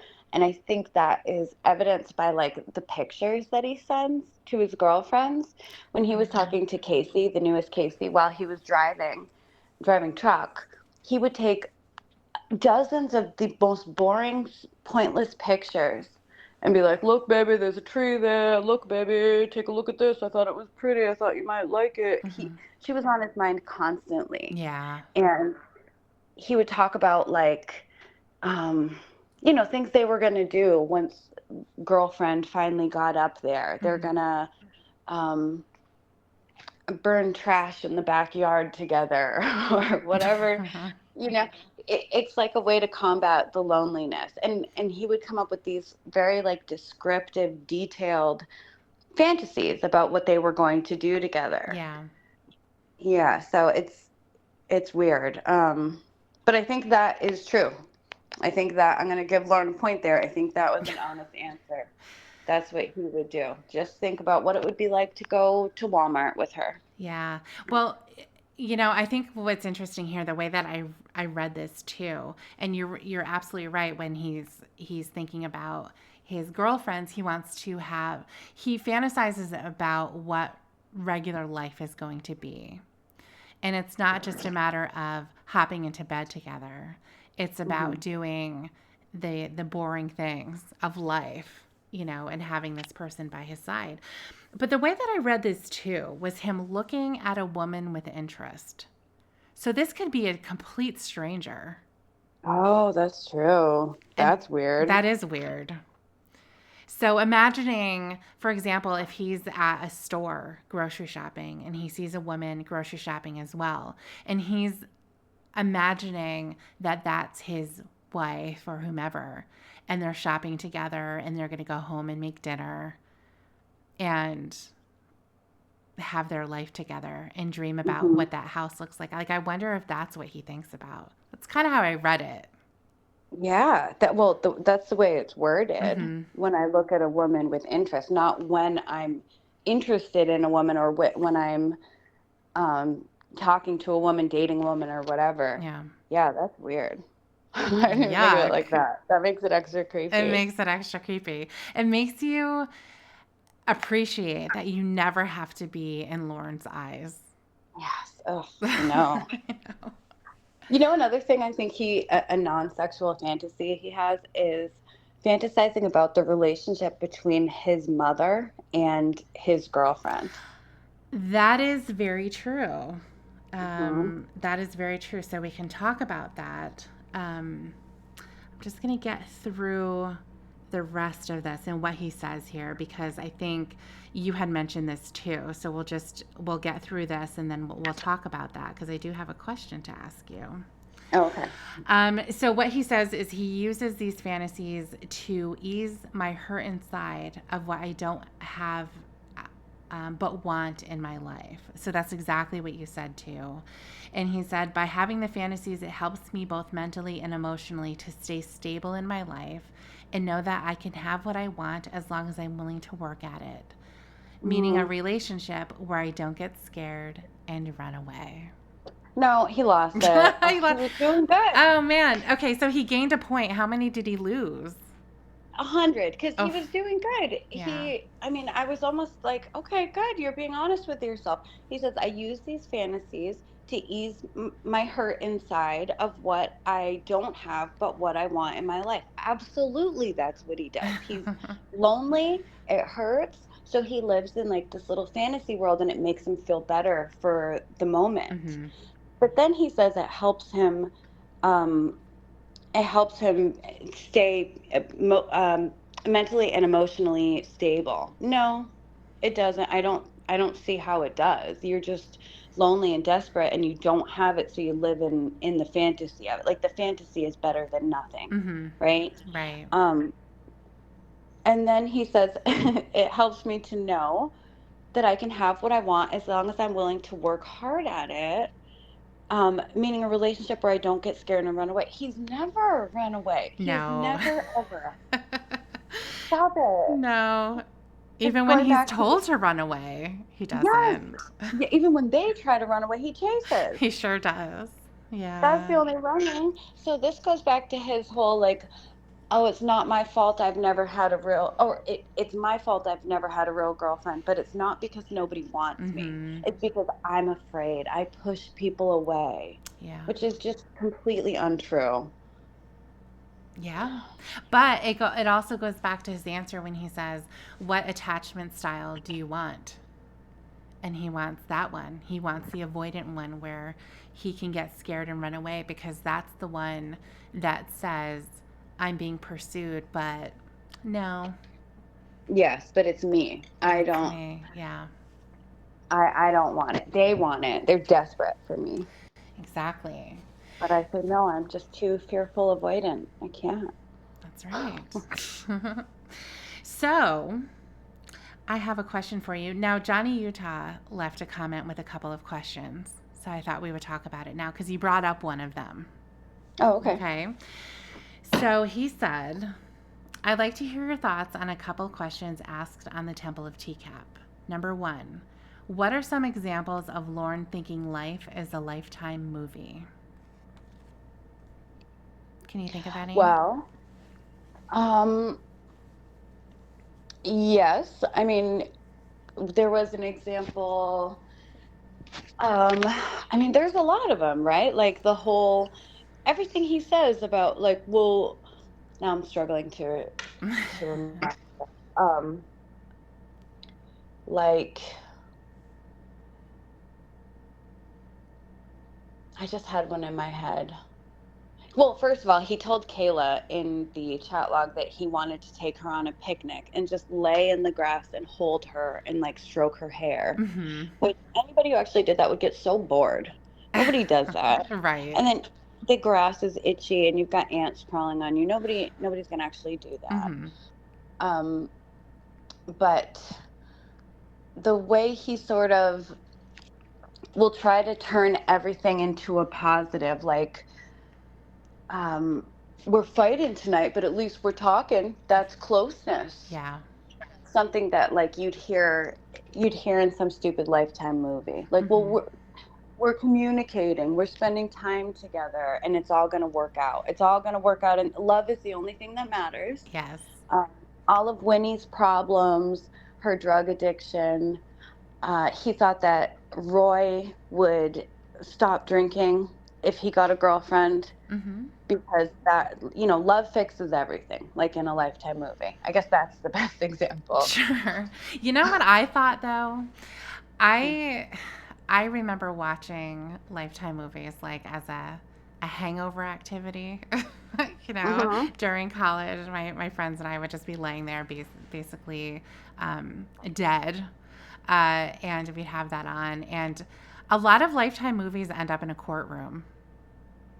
Oh, yeah. That was the first thing that popped into my mind was the courtroom. So, um, but I think that with this question, they're saying a Lifetime movie in a way of saying like a chick flick. like A cheesy exactly. romance. So we can also call it like a Hallmark movie, any Yeah. type of feel good, and like what you said before, love conquers all. Hmm. So we don't need anything at all. We can have this trailer that's falling apart, and we can have no money because I'm unemployed. Um, but, we love each other. And that's really all that we need at the end of the day. Another So, one yeah. is, Mhm. I'm sorry. Go No, go ahead. ahead. Everything can be cured with a serenade. Yeah. Oh, yes. Yes, exactly. They get into a fight, and she's in the kitchen washing dishes, and all of a sudden she hears the guitar strumming Hmm. outside, and she looks out and she turns on the light that just shines right on Lorne, and there he is standing in the snow, and he starts Yes. singing. We both said something. Yes. Or that song that he wrote for Jamie about how they don't get along all the time. That was like the first line of the song, was Yes. something about not getting along. They don't get along, and his memory sucks. Yes, yes, exactly. So yeah, Oh, what a that shit would happen. song, by the way. Of course. Of course. But it's also great because it's so bad too. Right, of course. Yeah. And then I was also thinking too that the stories that Lorne wrote, Taken Abroad and The Creature, are made for a Lifetime. Hmm. They would kind of be like the little like thriller sort of thing, because you have Aaron in Taken Abroad, who he goes overseas, he lost himself in the field one day. Yes, all Lost. kinds of things Yeah, happened lost it. while he was fighting for what he believes in, and while his mom is waiting at home for him to come back, and she redecorates his baby boy bedroom, Yeah. and then comes home and gets set up with this woman who is a little chunky. But they go out, they have this amazing first date, and they fall in love. They really do, and it's the very first woman that he's ever been with, and it's her first as well. She doesn't have a family. She's homely, right? She's just kind of out there, and they take her in. His mom is this woman who's so strong because she's a single mom, and she raised Aaron to fight for what he believes in, whatever that means, but Whatever whatever. it is. Hmm. And she is supportive. She will drop everything to show up. I remember when we read that book, you were so mad at her because she was always like at the door, or something like that. The mom was, Yeah, was leave me always alone. like, Well, she's like, tell me about your date.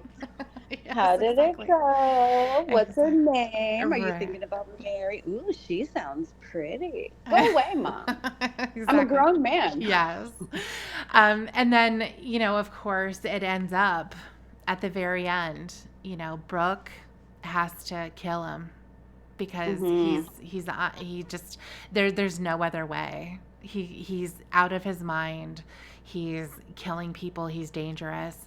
He wouldn't do that if things didn't happen to him, though. So we have to remember that we also love Aaron, and we support him, and we feel so sad that his life had to be that way. But his mom and Brooke and little Trevor are gonna walk away hand in hand as the music plays them out and the sun goes down. Yeah, they walk away holding hands. They're gonna Mm. go all go home together. They're They gonna have. live together, of course. They live together, of course. Yeah, mom already had her stuff packed. She moved in, and they were gonna have spaghetti and milk for dinner. And now that they live together, they can have sleepover parties every night. Every night. And Kelly, the sister, is going to come over, and Hmm. she's going to leave her inept husband at home with the babies. with the babies with no diapers No on. diaper, just holding them and, yeah, Yeah, no hopefully diapers you at don't all. pee on my little guy. Yeah, the roller skating date was straight out of a Lifetime movie, Yeah. a cheesy like Hallmark Really movie. bad one. Yeah, Hmm. exactly. And then, of course, you have the creature. Now, that story was never finished, right? It Right. never ended.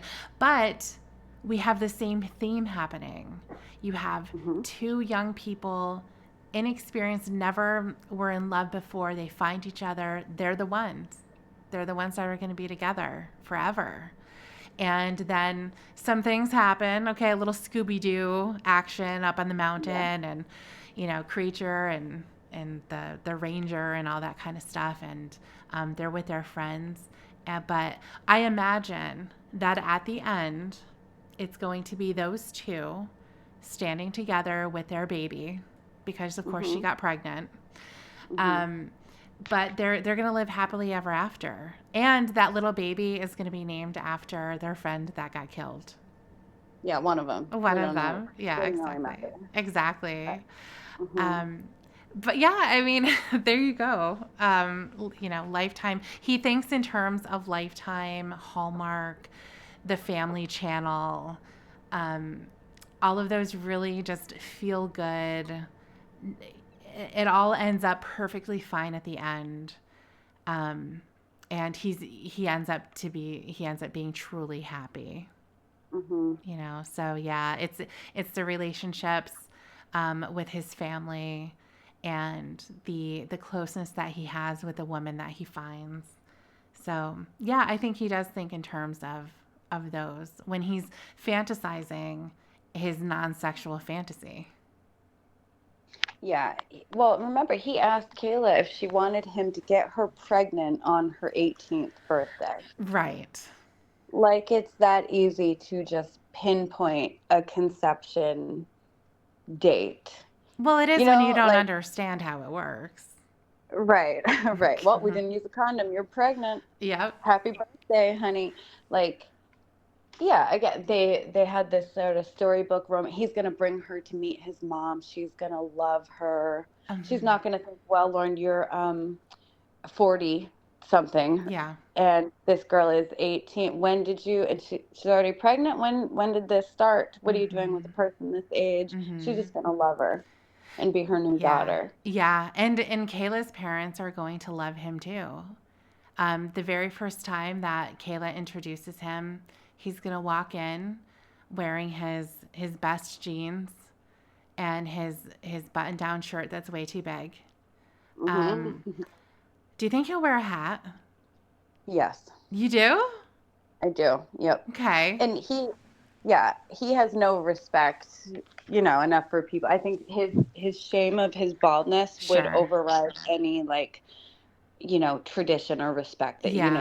you should remove your hat. Yeah, I think Yeah. he'd wear it. Okay. I don't I don't know if he'd even want to meet her parents. I feel like look at the stories, right? Like look at Taken Abroad.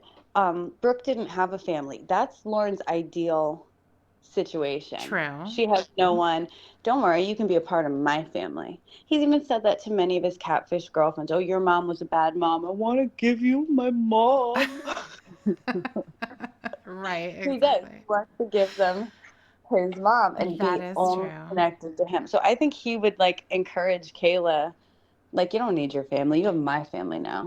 But My mom is a in the real woman. Lifetime Hallmark movie though, the Doctors Moore are going to be thrilled that Kayla found a man who got her pregnant on her Hmm. 18th birthday, and they're going to get married. And I mean, I don't know how it's going to work out. It's just going Well, to, because that's what happens there at the end. there might be some adversary. That might be what, the conflict of the film. Like Oh, Kayla's parents don't really like Lauren all that much. He needs to yeah. win them over. So at first Right. they're going to be like, "What are you doing with this 40-year-old man? We don't accept. You need to go to school to become a doctor like your mother and I." And Oh, she's going to be like, yeah. "No, I love Lauren and I want to go on tour with him when he's a country music star. Oh, That's yeah. my dream. Being a doctor is your dream, not mine." And Lauren's going to have to win them over by telling them how precious she is to him. Mm. Eventually he will. Yeah, and I forgot about the country music. So that'll definitely come into play because he will be discovered and Caleb will be on the stage playing the tambourine. And then all of a sudden, they find out that her parents were sitting in the back at their first concert Uh-huh. that was sold out. You came, Mom and Dad. Exactly. And then Mr. Moore he has a very stern look on his face and he looks like, he's going to be upset with Lorne. And then Hmm. he sticks out his hand to give him a big handshake. A handshake, but then pulls him in for a hug. Yes. And then cries and says, "Thank you for taking care of my little girl. Thank you." And then he sings "I Loved Her First" at their wedding. That's beautiful.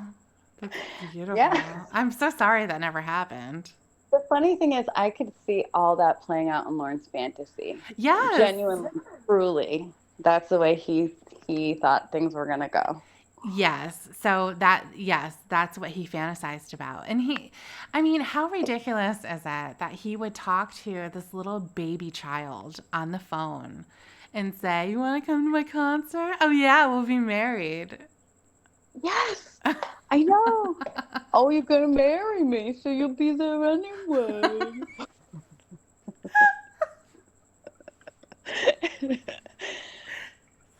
So awkward. Like he's like, "What do I say to this kid?" I know. We're gonna be married. I know, it's so stupid. Like, he actually thinks they're going to date for 5 years in secret Mm-hmm. and then get married. And then that whole scene with the concert that's.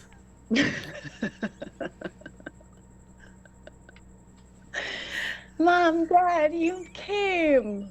We wouldn't we wouldn't miss it for anything in the world, Kayla. Oh my God, I Oh, can't goodness. breathe.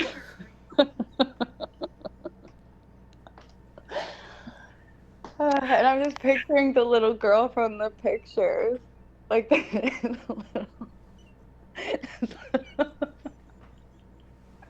Oh my God.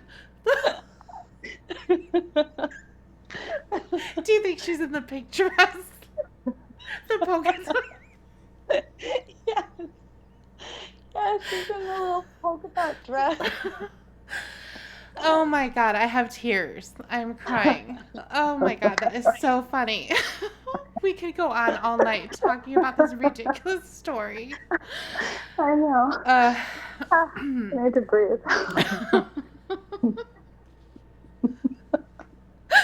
and then there's. What were you going to say? I was gonna say he's so stupid. That's all. Oh my God. And Laura would be smiling the whole time. Jeez. Awful. Johnny Utah, you're responsible for this, okay? I have to cut this out. Okay, so the next part of the question is why does he want his mom and girlfriend to be close friends? Okay.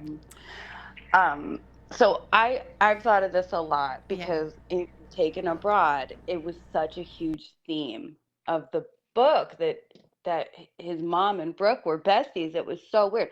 I have never dated a guy and be like, "See, I'm going to hang out with your mom." I'd be, it was like, "Oh fuck, we have to go to dinner with your mom. Your mom's coming over tonight." What? I don't. Maybe I'm Right. just an asshole, but I don't want to hang out with. Well, and with especially like, right away. Yeah, it's so It's like uncomfortable. immediate, like, oh, come over, your sister's coming over, we're gonna have a slumber party. I can't think of more of a nightmare I know. than spending a whole night with a boyfriend's mom and sister. Yes. No. Yes. Especially a Exactly. mom like Aaron's mom who's all like, "Oh, my baby boy." She seems very like intrusive and just too close with her son. step back, mom. Step back. Exactly. Yeah. Yeah, Yeah. definitely. Um, I think it's like an ownership thing. It's a property thing. You if you're close with my mom, you're part of the family and you can't leave family. You know, you can't break up with family, can't divorce family. True. Yeah. Yeah, that's a really good point. I was thinking too that perhaps it's a way of having a relationship with his mom too. Hmm. Um, we don't know the dynamic that his mom has with the other kids. So, or even their spouses. Um, Hmm. the one I'm thinking of in particular is Richard. And I think that's the relationship that Lorne has idealized because Richard met his wife in high school. They dated, got married, had kids.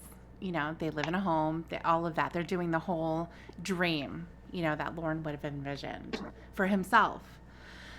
And so I don't know what his mom may really love Richard's wife. They've obviously been in each other's lives for a really, really long time at this point. So she may be close with this person. Who knows? But I think also it's a way of making his mom like the ideal mom, somebody Hmm. who's really loving and thinks of his partner as her own daughter, has that type of closeness. Hmm. So I think that that could be it as well, just to have a closer relationship with his mom and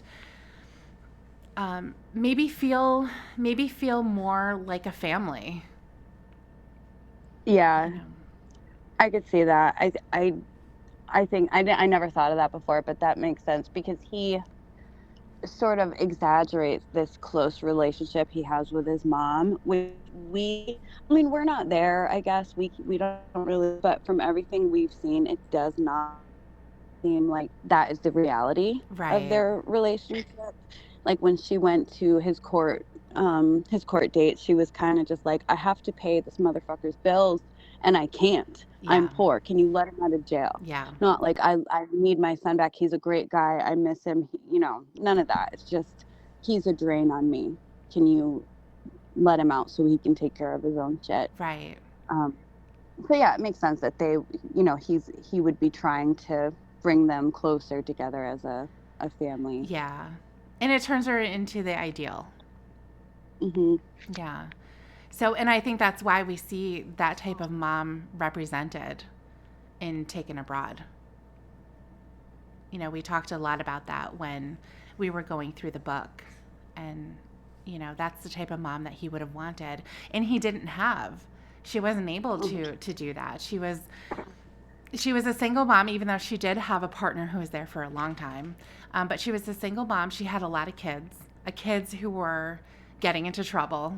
And she Hmm. basically had to just make sure, okay, are you alive? Are you fed? Are you under the roof? Okay, good. You're good. I don't have anything else to give you. Yeah. And we've heard her, talk, and this isn't, a bash on Mama Gwen, because I think there's plenty of people who aren't, in their kitchen with the apron baking cookies for their kids every day, Hmm. who who think that everything that their kid does is amazing and wonderful. I think that she had her own personality. I don't, you know, we can't say whether she was a bad mom or not.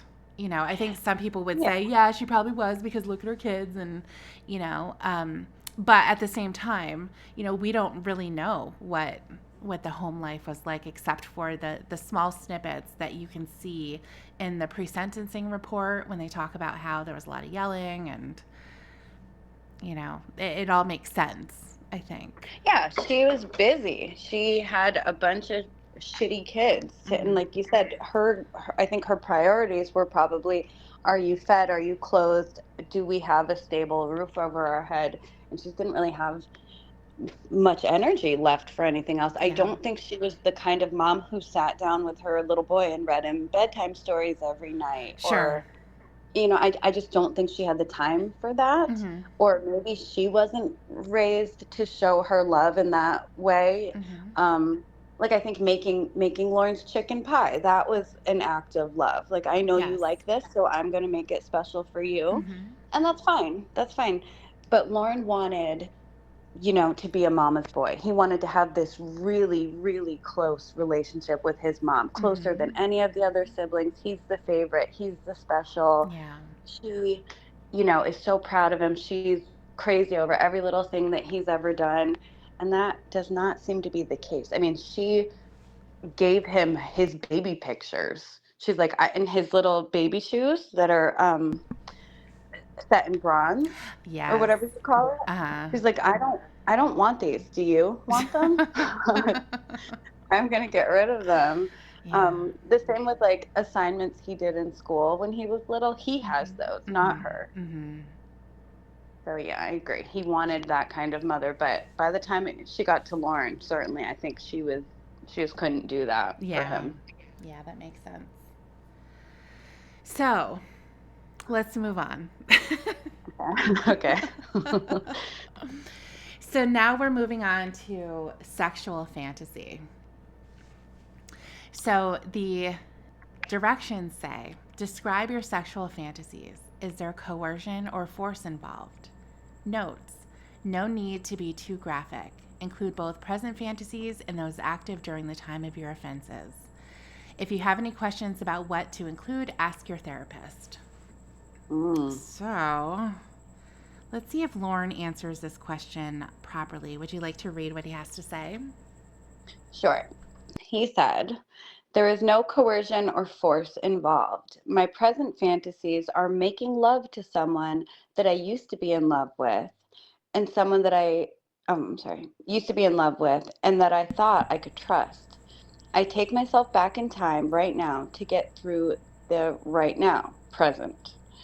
During the time of my mishap, I was talking of things I would do to her to please her because I thought that's what she wanted me to talk about.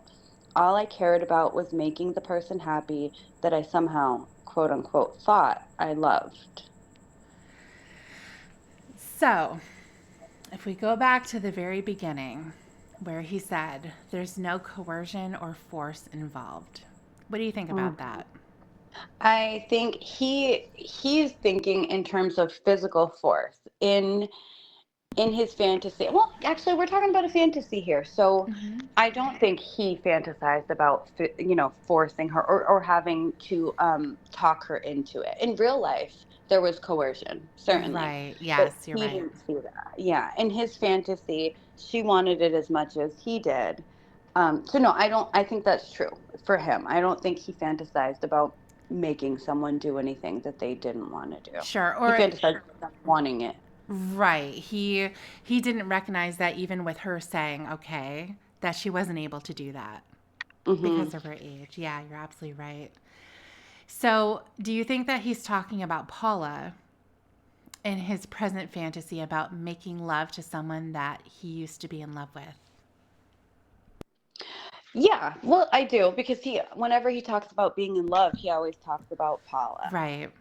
So I would assume that's who he's talking And it's about. interesting that he said, I thought I could trust. That's a weird thing Hmm. to throw in there, isn't it? Well, he's got to add that in there because she broke his trust. Like, he can never mention Paula without talking Mm-hmm. about what she did to him, this Mm-hmm. horrible thing that she did, which was really nothing. She didn't do it. She didn't owe him anything. She did nothing wrong to him. She just didn't feel the same way. Right. And then what he said, I take myself back in time right now to get through the right now. I think that is true. And I think that goes back to the question we just previously talked about, like what the fantasies, how they serve him, like Mm-hmm. emotionally, what they do for him. Yeah, And yeah, he fantasizes about this because it's better than reality. absolutely. Yeah. And of course, he says mishap. Yeah, it's a little A mishap. little, just a little point in time where I wasn't myself. Yeah, not during the time of my crime, my Right. mishap. Yeah. And of course, it all involves with he was only doing them because he thought that's what she wanted. Hmm. It had nothing to do with what he wanted. All the things that he was talking about in that chat log was what he wanted. Yeah, I know. It's so frustrating. Hmm. It's so frustrating that he does that over and over, insists that he only said those things because he thought that's what she wanted. Yeah. When the whole purpose of the class is to take accountability and responsibility for your mistakes so you don't make them again, I assume. And he just can't do that. He can't admit, I was turned on by this little girl. I Yeah. wanted to do these things, and disregarded all the signs that she gave that showed that she really wasn't into it. Hmm. If anything, it was completely the other way around. Anything Kayla gave him, it was because she was doing it because she thought that that's what he wanted. I Hmm. mean, she would even ask him, like he'd say, "Do you want to suck on my penis right now?" or something disgusting like that, and she'd say, Right. "Wow, do you want me to?" Yes. It's the opposite here. Yeah. All right. So here, the next part of it. What quote unquote fantasy rules have you put in place so far? What do you need to add for rules? Example, no fantasies involving children or weapons. Well, that is a really good rule to put into place. Yeah. So what he said here is I've put in place 0 deviant thoughts. No, what does he say? Internet. Oh, internet. Hmm. Focus on what's best in my life and possibly find someone to be happy with and accepts me for who I am.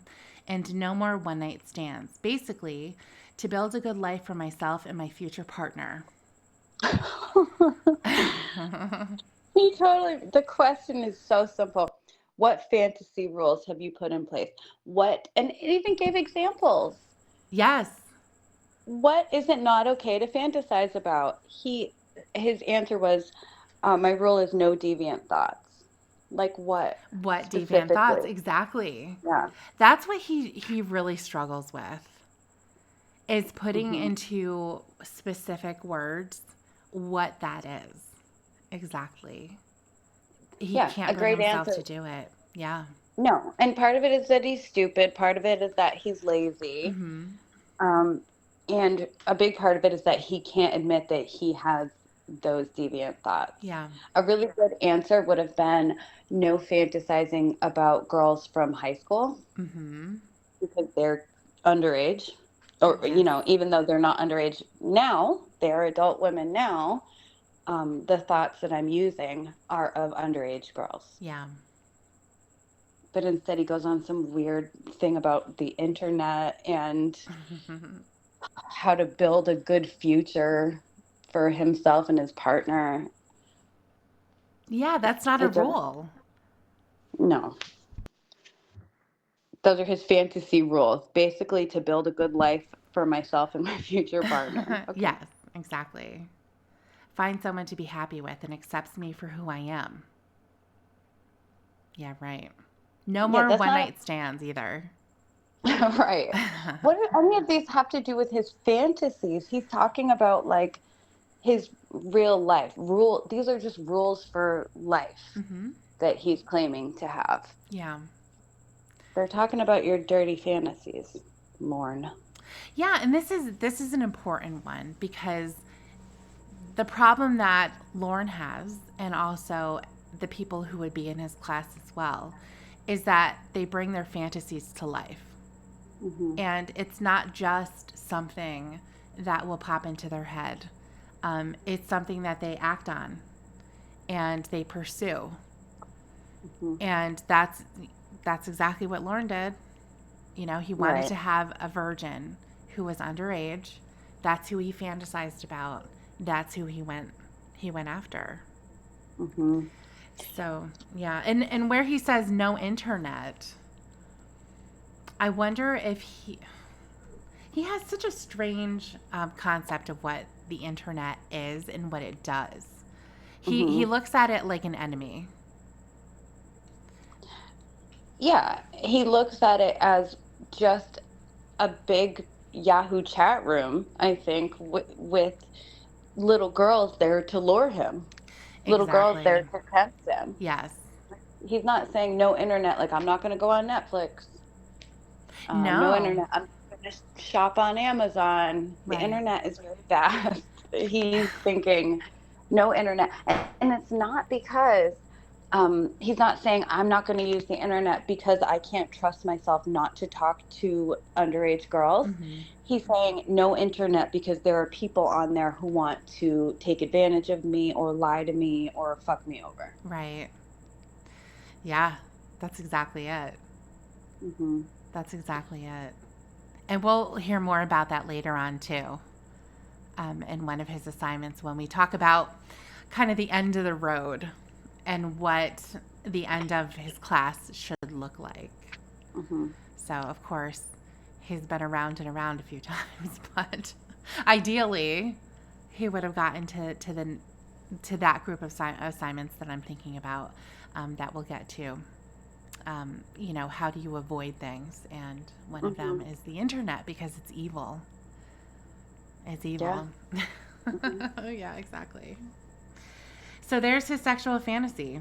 Interesting. So the last one that we're going to go through here, sexual relationships. So, question number 1. Now, I'm going to see if you can give him a point for this, okay? Okay, I'm The not gonna, but okay. The question is, what makes a relationship a sexual relationship? And he said, when two people consummate. Well, maybe. What, I guess, what is the definition of consummate?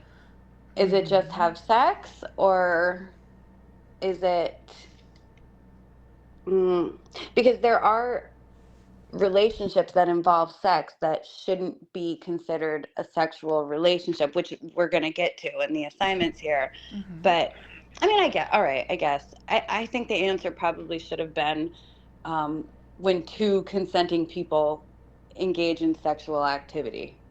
But I guess he gets half a point, I guess. Half a point. He's negative many. So I don't think he's Yeah. going to come out on top tonight. Mm-mm. But okay, so he gets a half a point for that.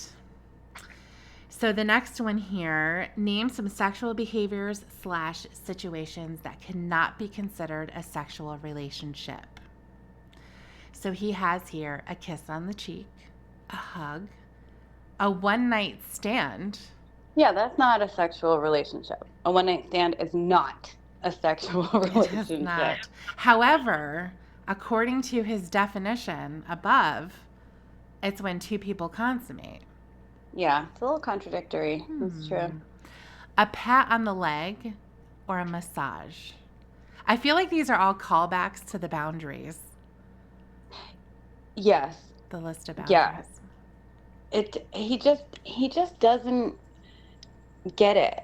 I think the answer that they were looking for is like an example of a sexual situation that cannot be considered a sexual relationship would be like um, an adult man having sex with a little girl.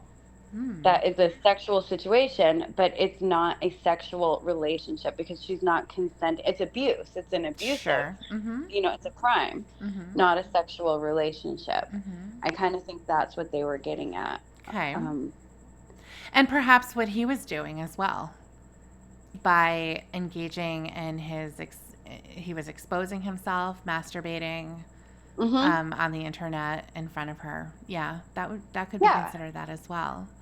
right. I think anything where there's a victim involved, Mm-hmm.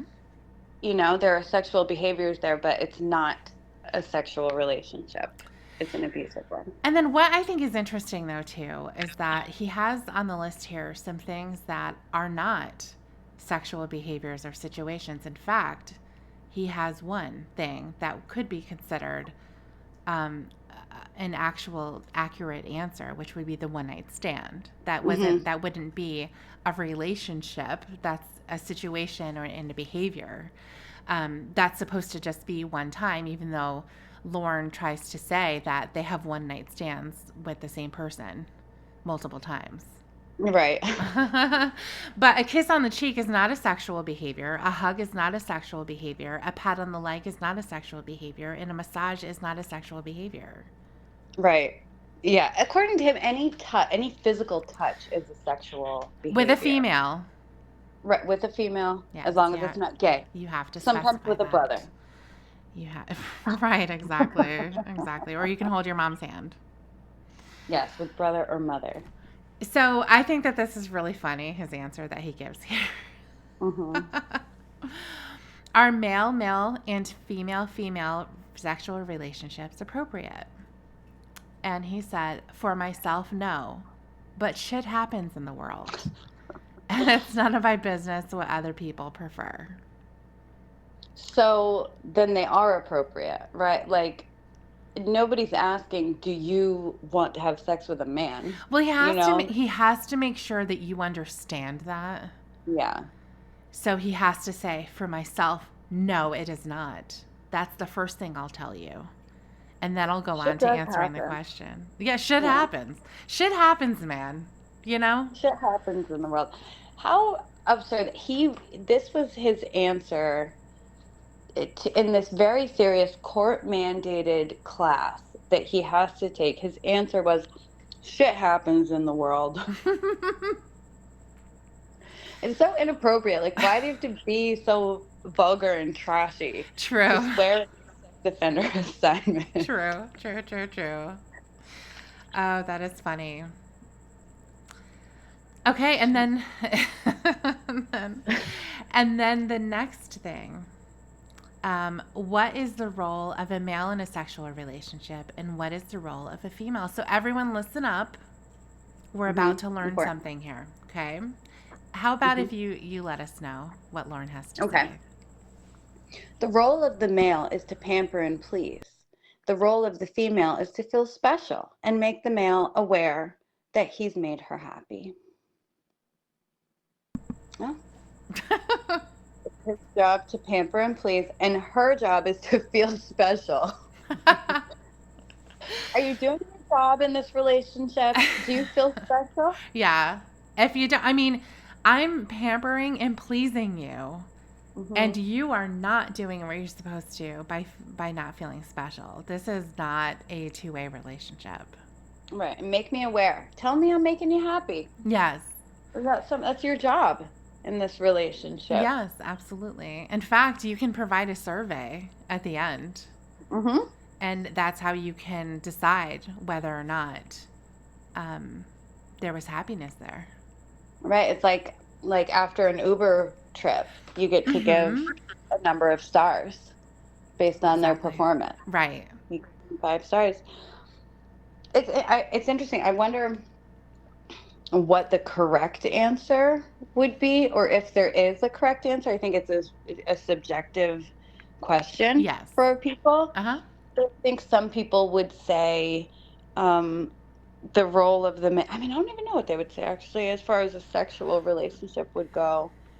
Um, in a like romantic relationships, people would say, it's the role of the man to protect and provide, right? That's kind of like traditionally how it's been, Mm-hmm. and it's the role of the woman to, um, to kind of take care of them, to cook and make sure their laundry's done. I guess I don't know. I don't even Mm-hmm. know what the correct answer would be, but Lawrence is just weird.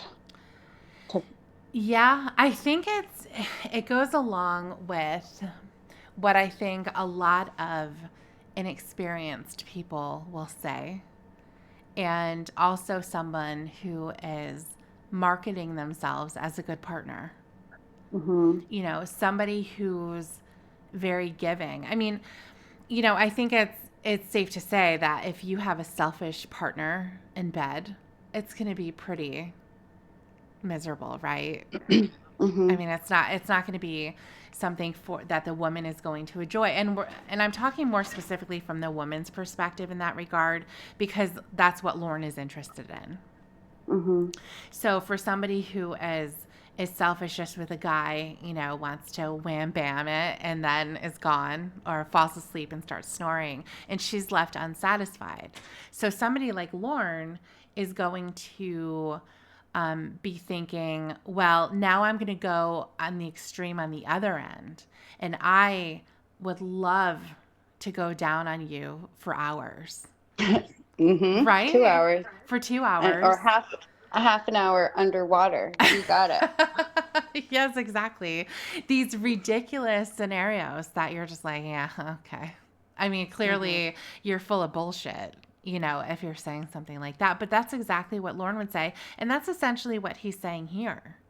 As the man, I'm supposed to pamper and please you. And for you, you're just supposed to feel like the queen, who's going to feel special and, provide feedback to him. And he better do his job. He had better do his job. So, yeah. And certainly, like you were saying, it's a subjective thing.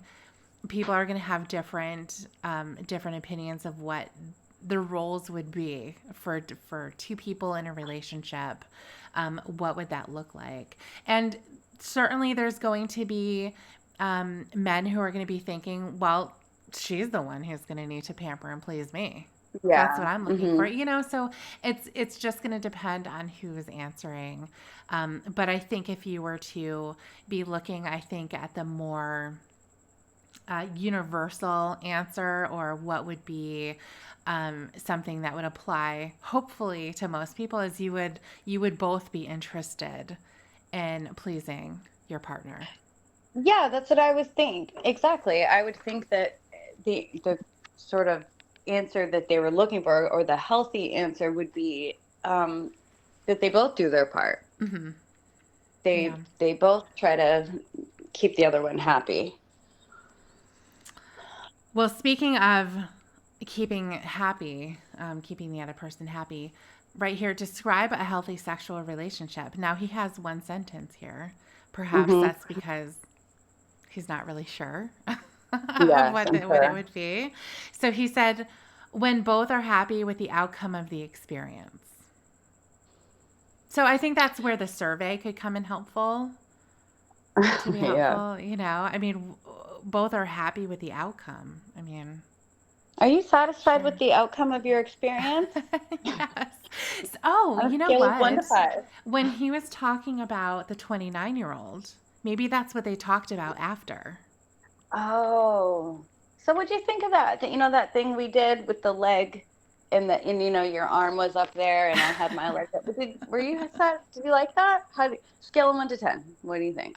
Yes. And she's like, a little bit of constructive criticism. It was great, but next time, oh my gosh. Or she was just like, Lauren, you make me feel so special. Yes. And he's like, excellent. That's my job. That's my role. Yep. We're both doing our jobs perfectly. Exactly. Thank you for sharing that. Exactly. Oh my goodness. Well, that was something. That was. Sometimes I'm just speechless because he's so stupid, and the answers are so vague sometimes, and then other times strangely detailed when it's not called for. Yeah. He's so weird and dumb. Well, I suppose if you were going to sum it up, yeah, there you have it.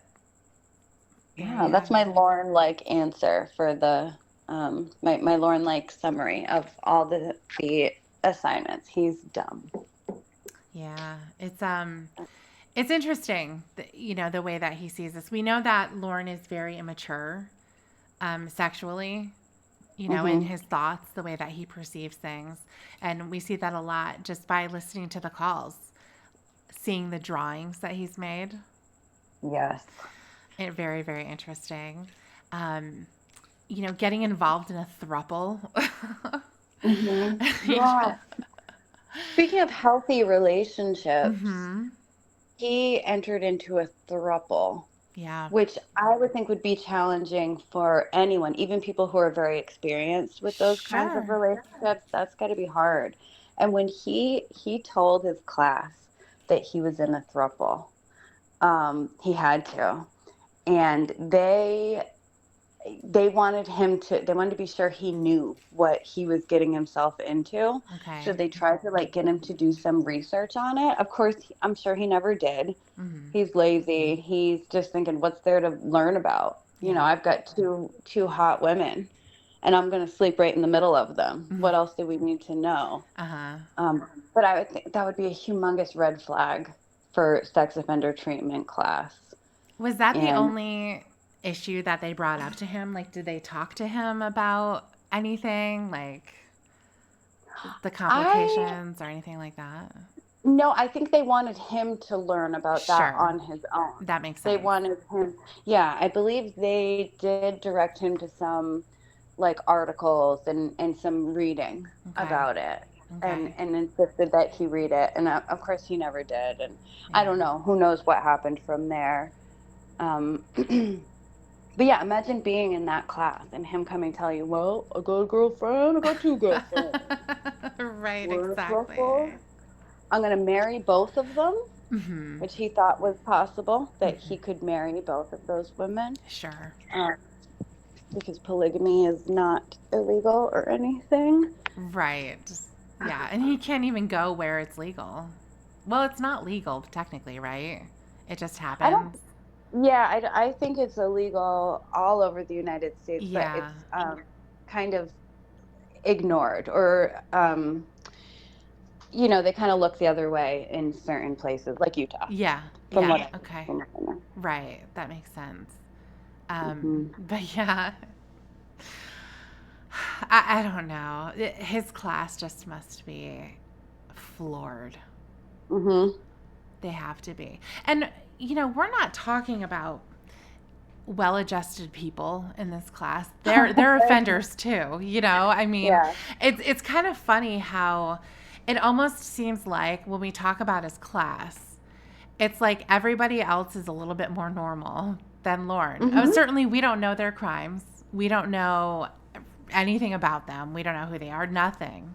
Um, but it's interesting how, because we know Lauren and we know how ridiculous these stories have to be, that it's hard to even believe that there's anybody else in there that talks about anything so ridiculous as being in love for at least the second time with the decoy at the sting house that you were busted in.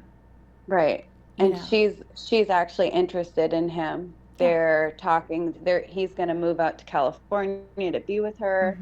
Mm-hmm. So yeah, imagine Lauren goes into rape class and tells them not only is he in a relationship with a 25-year-old porn star who has to speak with a robot voice because she lost her voice permanently due to COVID, Yeah. they are also in a relationship with the real one this time, the Yes. real Casey Morrow from The Sting. Right. Their jaws must have just dropped. It has Like, to. I mean, especially the counselor as well. If they've been with Lauren for a while, they will know that there is some bullshit hmm. that's going to come out when they start talking about, okay, well, what's going on in your life, Lauren? And he starts talking not about his job or, oh, I'm working on my house and here's what I'm doing. Everything is going well, though. I'm not using the internet. I'm having a nice time hanging out with my mom and my family, and showing progress in real life for him. Instead, he comes there talking about how he's in a relationship once again with people that he's not in front of, that he Hmm. doesn't really have in his life. And I was about to say that he hasn't met, but his argument is that he has met Casey. Yeah. And he'll fight them when Yeah. they say, Lauren, look at the red flags here. Jamie was associated with all the people who have trolled you before, and he'll Mm-hmm. fight them and say she was associated, she doesn't talk to them anymore, and they're Right. like, that's not the point, Lauren. Mm-hmm. The point is, how can you trust these people? Why are you so dumb to trust them and think they're telling you the truth? Yeah. he'll fight them on it. And then the same thing with Casey. They said, why would Casey want anything to do with you, Lauren? She helped get you arrested. Yeah. And he said, well, you're blaming her for something I did. You're trying to blame her. And of course, they weren't blaming her for anything. They were saying, think logically. Lauren, why would she want you? What do you have to offer this young actress who had you arrested? Why would you Exactly. think she's interested in you? Exactly. I know. That's mind-blowing. It is. He'll fight all of them, even the ones he likes. Like his, he doesn't like the rape class provider. He didn't because they're men. He had, or one of them was a man. His probation officer was a man. Mm-hmm. But then he had a new therapist who was a woman who he loved. It was kind of like another Ally, Yeah. and he would even fight her on it.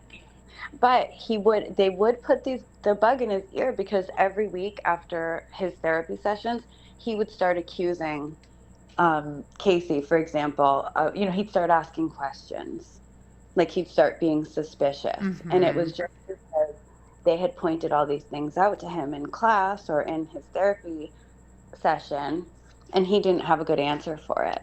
So he had to go to Casey and basically wait for her to talk him out of it. Give him something to go back to these people with Yeah. for why he should believe her. It's It just has to be wild. It has to be wild to be a professional because, again, like I said, the people that are in that class, they're not these well-adjusted um, people in society that are doing well. Clearly, they're not, or they mhm. didn't, anyway. But to to be a professional who has to deal with that must just be, I don't know. It must be very difficult. It must be frustrating. And then to add on to another level, not only are you dealing with somebody who did something horrific, a sex crime is so different from everything else, Mhm. you know. But then to have to deal with Lorne, who is telling you that he's in love with whoever it happens to be, or you're walking into his home that's number one a disaster, but you walk into his bedroom and he's got posters of this Posters. woman, and you're just like, what is going on here? Yeah, that is not your girlfriend, Lauren. And his response was, "You don't think that's the first beautiful woman I've ever dated, do you?" Yeah, And as a professional, you're not allowed to laugh at him, right. and you're not allowed to tell him he's stupid. Right. You just got to That would be put the it in your most frustrating report. I part. know. Yeah. I know. That's why I would love to get into wherever they have their reports because they have to have binders full of reports on this man. Mhm. Yeah, that would be amazing to see their own personal like notes and Yes. reports on him. Yes. Definitely. And to even be a fly on the wall when they talk about him after the fact, off the record. Oh, they do too. Like after a visit with Lauren or Hmm. after class, the provider or probation officer, whoever, will call the other ones and be like, "Do you know what this motherfucker is saying today? I know. You know what he just told me?" I know. Especially when the probation officers come back, like they'll cycle out and they'll go somewhere and then they'll come back because I know Mitchell came back again. Mhm. Didn't he? Yeah, and he was one of the first. There was Mhm. there was a female who was the very first one, and then he was next. And could you imagine coming back and having Lorne again and seeing that he's still doing the same shit Mhm.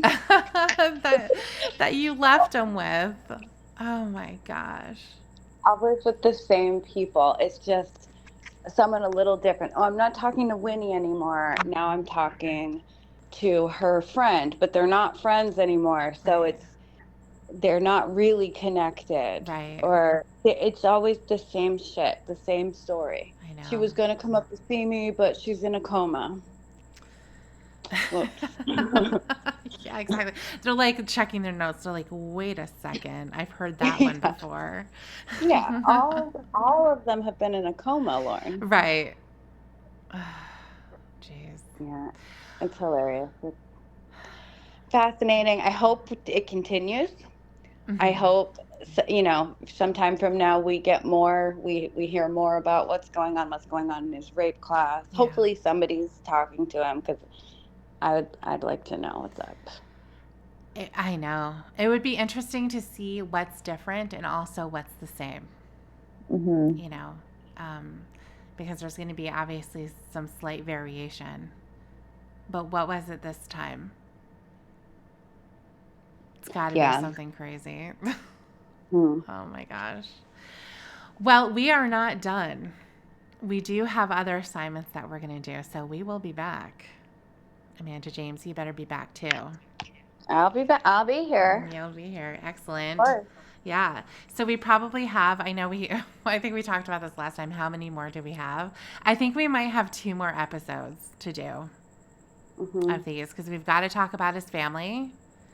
We've Hmm. got to talk about what he considers to be high, medium, and low risk situations. Oh, And that'll be interesting. yes. And then we also have to talk about what I had mentioned before. What is the end supposed to look like? How are you going to avoid getting yourself back into this situation? And I mean, Lauren hasn't gotten out of the situation, so I Yeah. suppose. And a lot of it has to do with his answers, Yeah, of course. Yes, you because he know? just doesn't get it. He doesn't understand any of it, and most importantly, he won't take responsibility. Exactly. Exactly. Well, very good. Well, we will see you next time. And until then, take care.